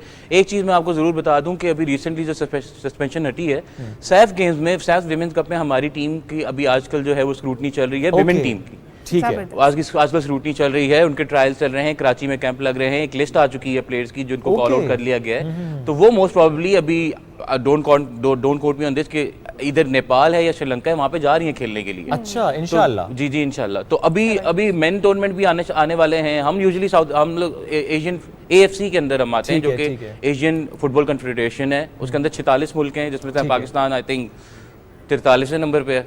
तो उसकी रैंकिंग के ऊपर डिपेंड करता है कि आप कौन से टूर्नामेंट्स खेल रहे हैं, बिकॉज जो पहले 30 हैं वो अगर कोई टूर्नामेंट आता है या कोई इस तरह के क्वालिफाइज आते हैं तो पहले 30 आपस में खेलते हैं, वो बाय हो जाती है उनको। लेकिन जो आखिरी वाले 4, 5, 6 हैं वो फिर आपस में खेलते हैं, फिर उनको एक एक्स्ट्रा राउंड खेलना पड़ता है, फिर क्वालिफिकेशन की तरफ जाना पड़ता है एंड एवरीथिंग। लेकिन ये है कि अभी आप लोग बहुत जल्दी, I am really hopeful with the new जो नॉर्मलाइजेशन कमेटी अभी फीफा ने भेजी है पाकिस्तान के अंदर, हारून मलिक साहब काम कर रहे हैं उसके अंदर, शाहिद खोकर साहब काम कर रहे हैं अंदर, बड़ी ठीक डायरेक्शन में काम कर रहे हैं। फिर भी कोई सजेशन जो आप देना चाहें फैजान कि अच्छा ये क्विक स्टेप है जो लिया जाए तो चीज़ें बेहतर होंगी, रैंकिंग इंप्रूव करने के हवाले से भी और मजीद मौके पैदा करने से मुताल्लिक? सर मेरा अपना ताल्लुक भी रहा है मीडिया इंडस्ट्री से। मैंने 4 साल काम किया है डिफरेंट निजी टीवी चैनल्स के साथ, और सोशल मीडिया पे भी आप देखते ही रहते हैं, मैं थोड़ी बहुत तकरीबकारियां करते रहता हूँ। लेकिन ये है आप छाए हुए हैं माशाल्लाह।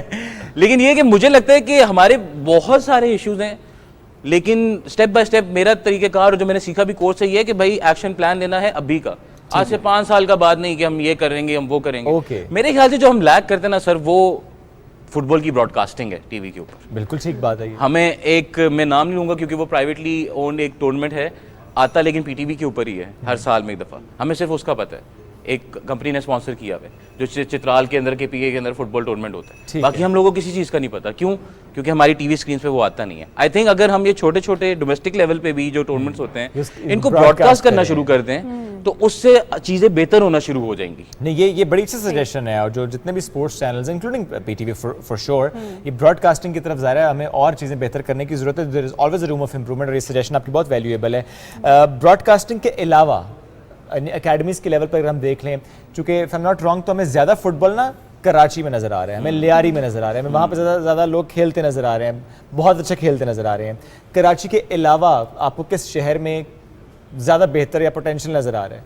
सर इस्लामाबाद में क्योंकि फुटबॉल की दो फॉर्म्स हैं जो पाकिस्तान में हम लोग ज़्यादा खेलते हैं बिकॉज सस्पेंशन की वजह से वो शॉर्ट स्मॉल साइडेड गेम्स होती हैं 5 साइड की या 7 साइड की and honestly speaking international guidelines के हिसाब से till the age of 13 and 14 जो बच्चे हैं उनको आप अकेडमी में खिलाते भी फुटसॉल ही हैं या 7v7 8v8 according to their age groups. ठीक है, मुझे ये लगता है कि सर अब वो सिलसिला नहीं रहा कि कराची की गेम बहुत अच्छी अच्छा वो नहीं रहा? नहीं अब नहीं ओवरऑल है। अब ओवरऑल लाहौर में भी बहुत सारे बहुत अपकमिंग टैलेंट आ चुका है, इस्लामाबाद में भी अपकमिंग टैलेंट आ चुका है।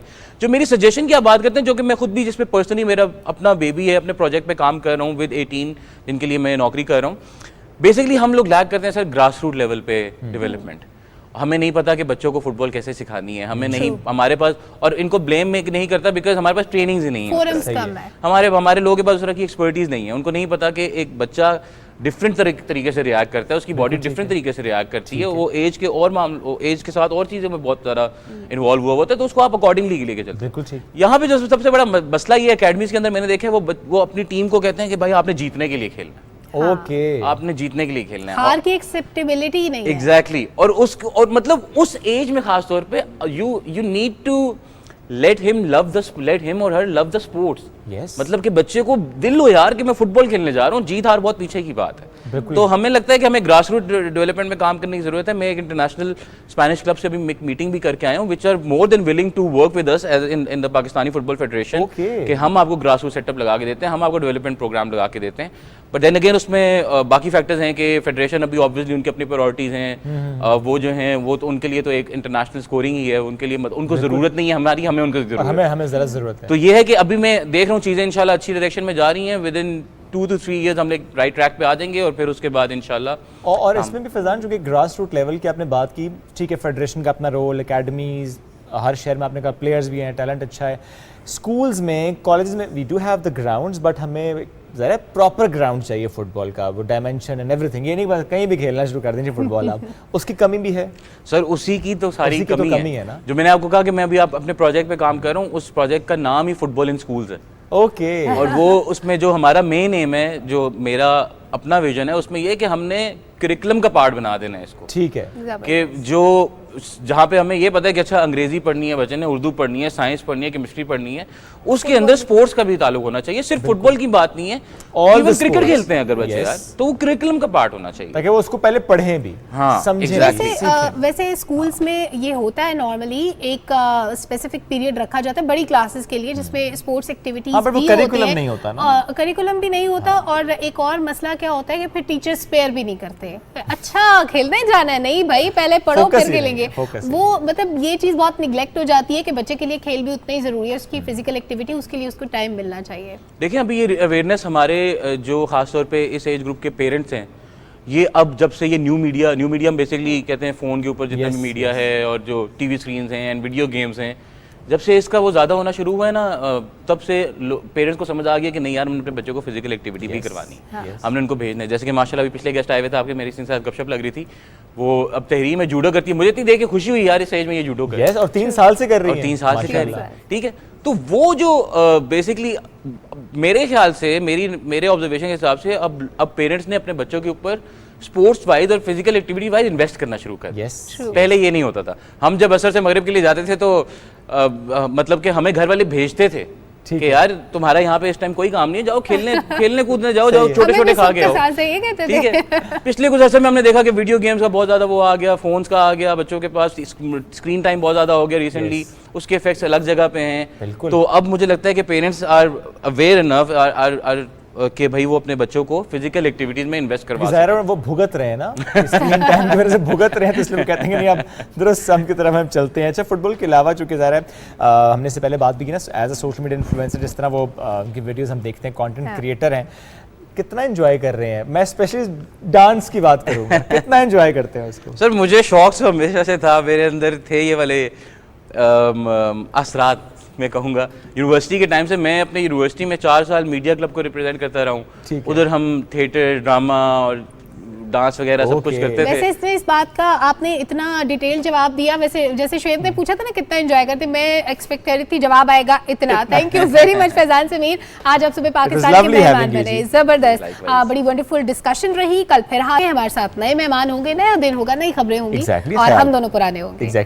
पुराने नहीं होंगे, हम भी नए हैं, हम नए रहेंगे। चलें जी वापस चलते हैं न्यूज़ की तरफ और फिर कल मुलाकात करेंगे। अल्लाह हाफिज़।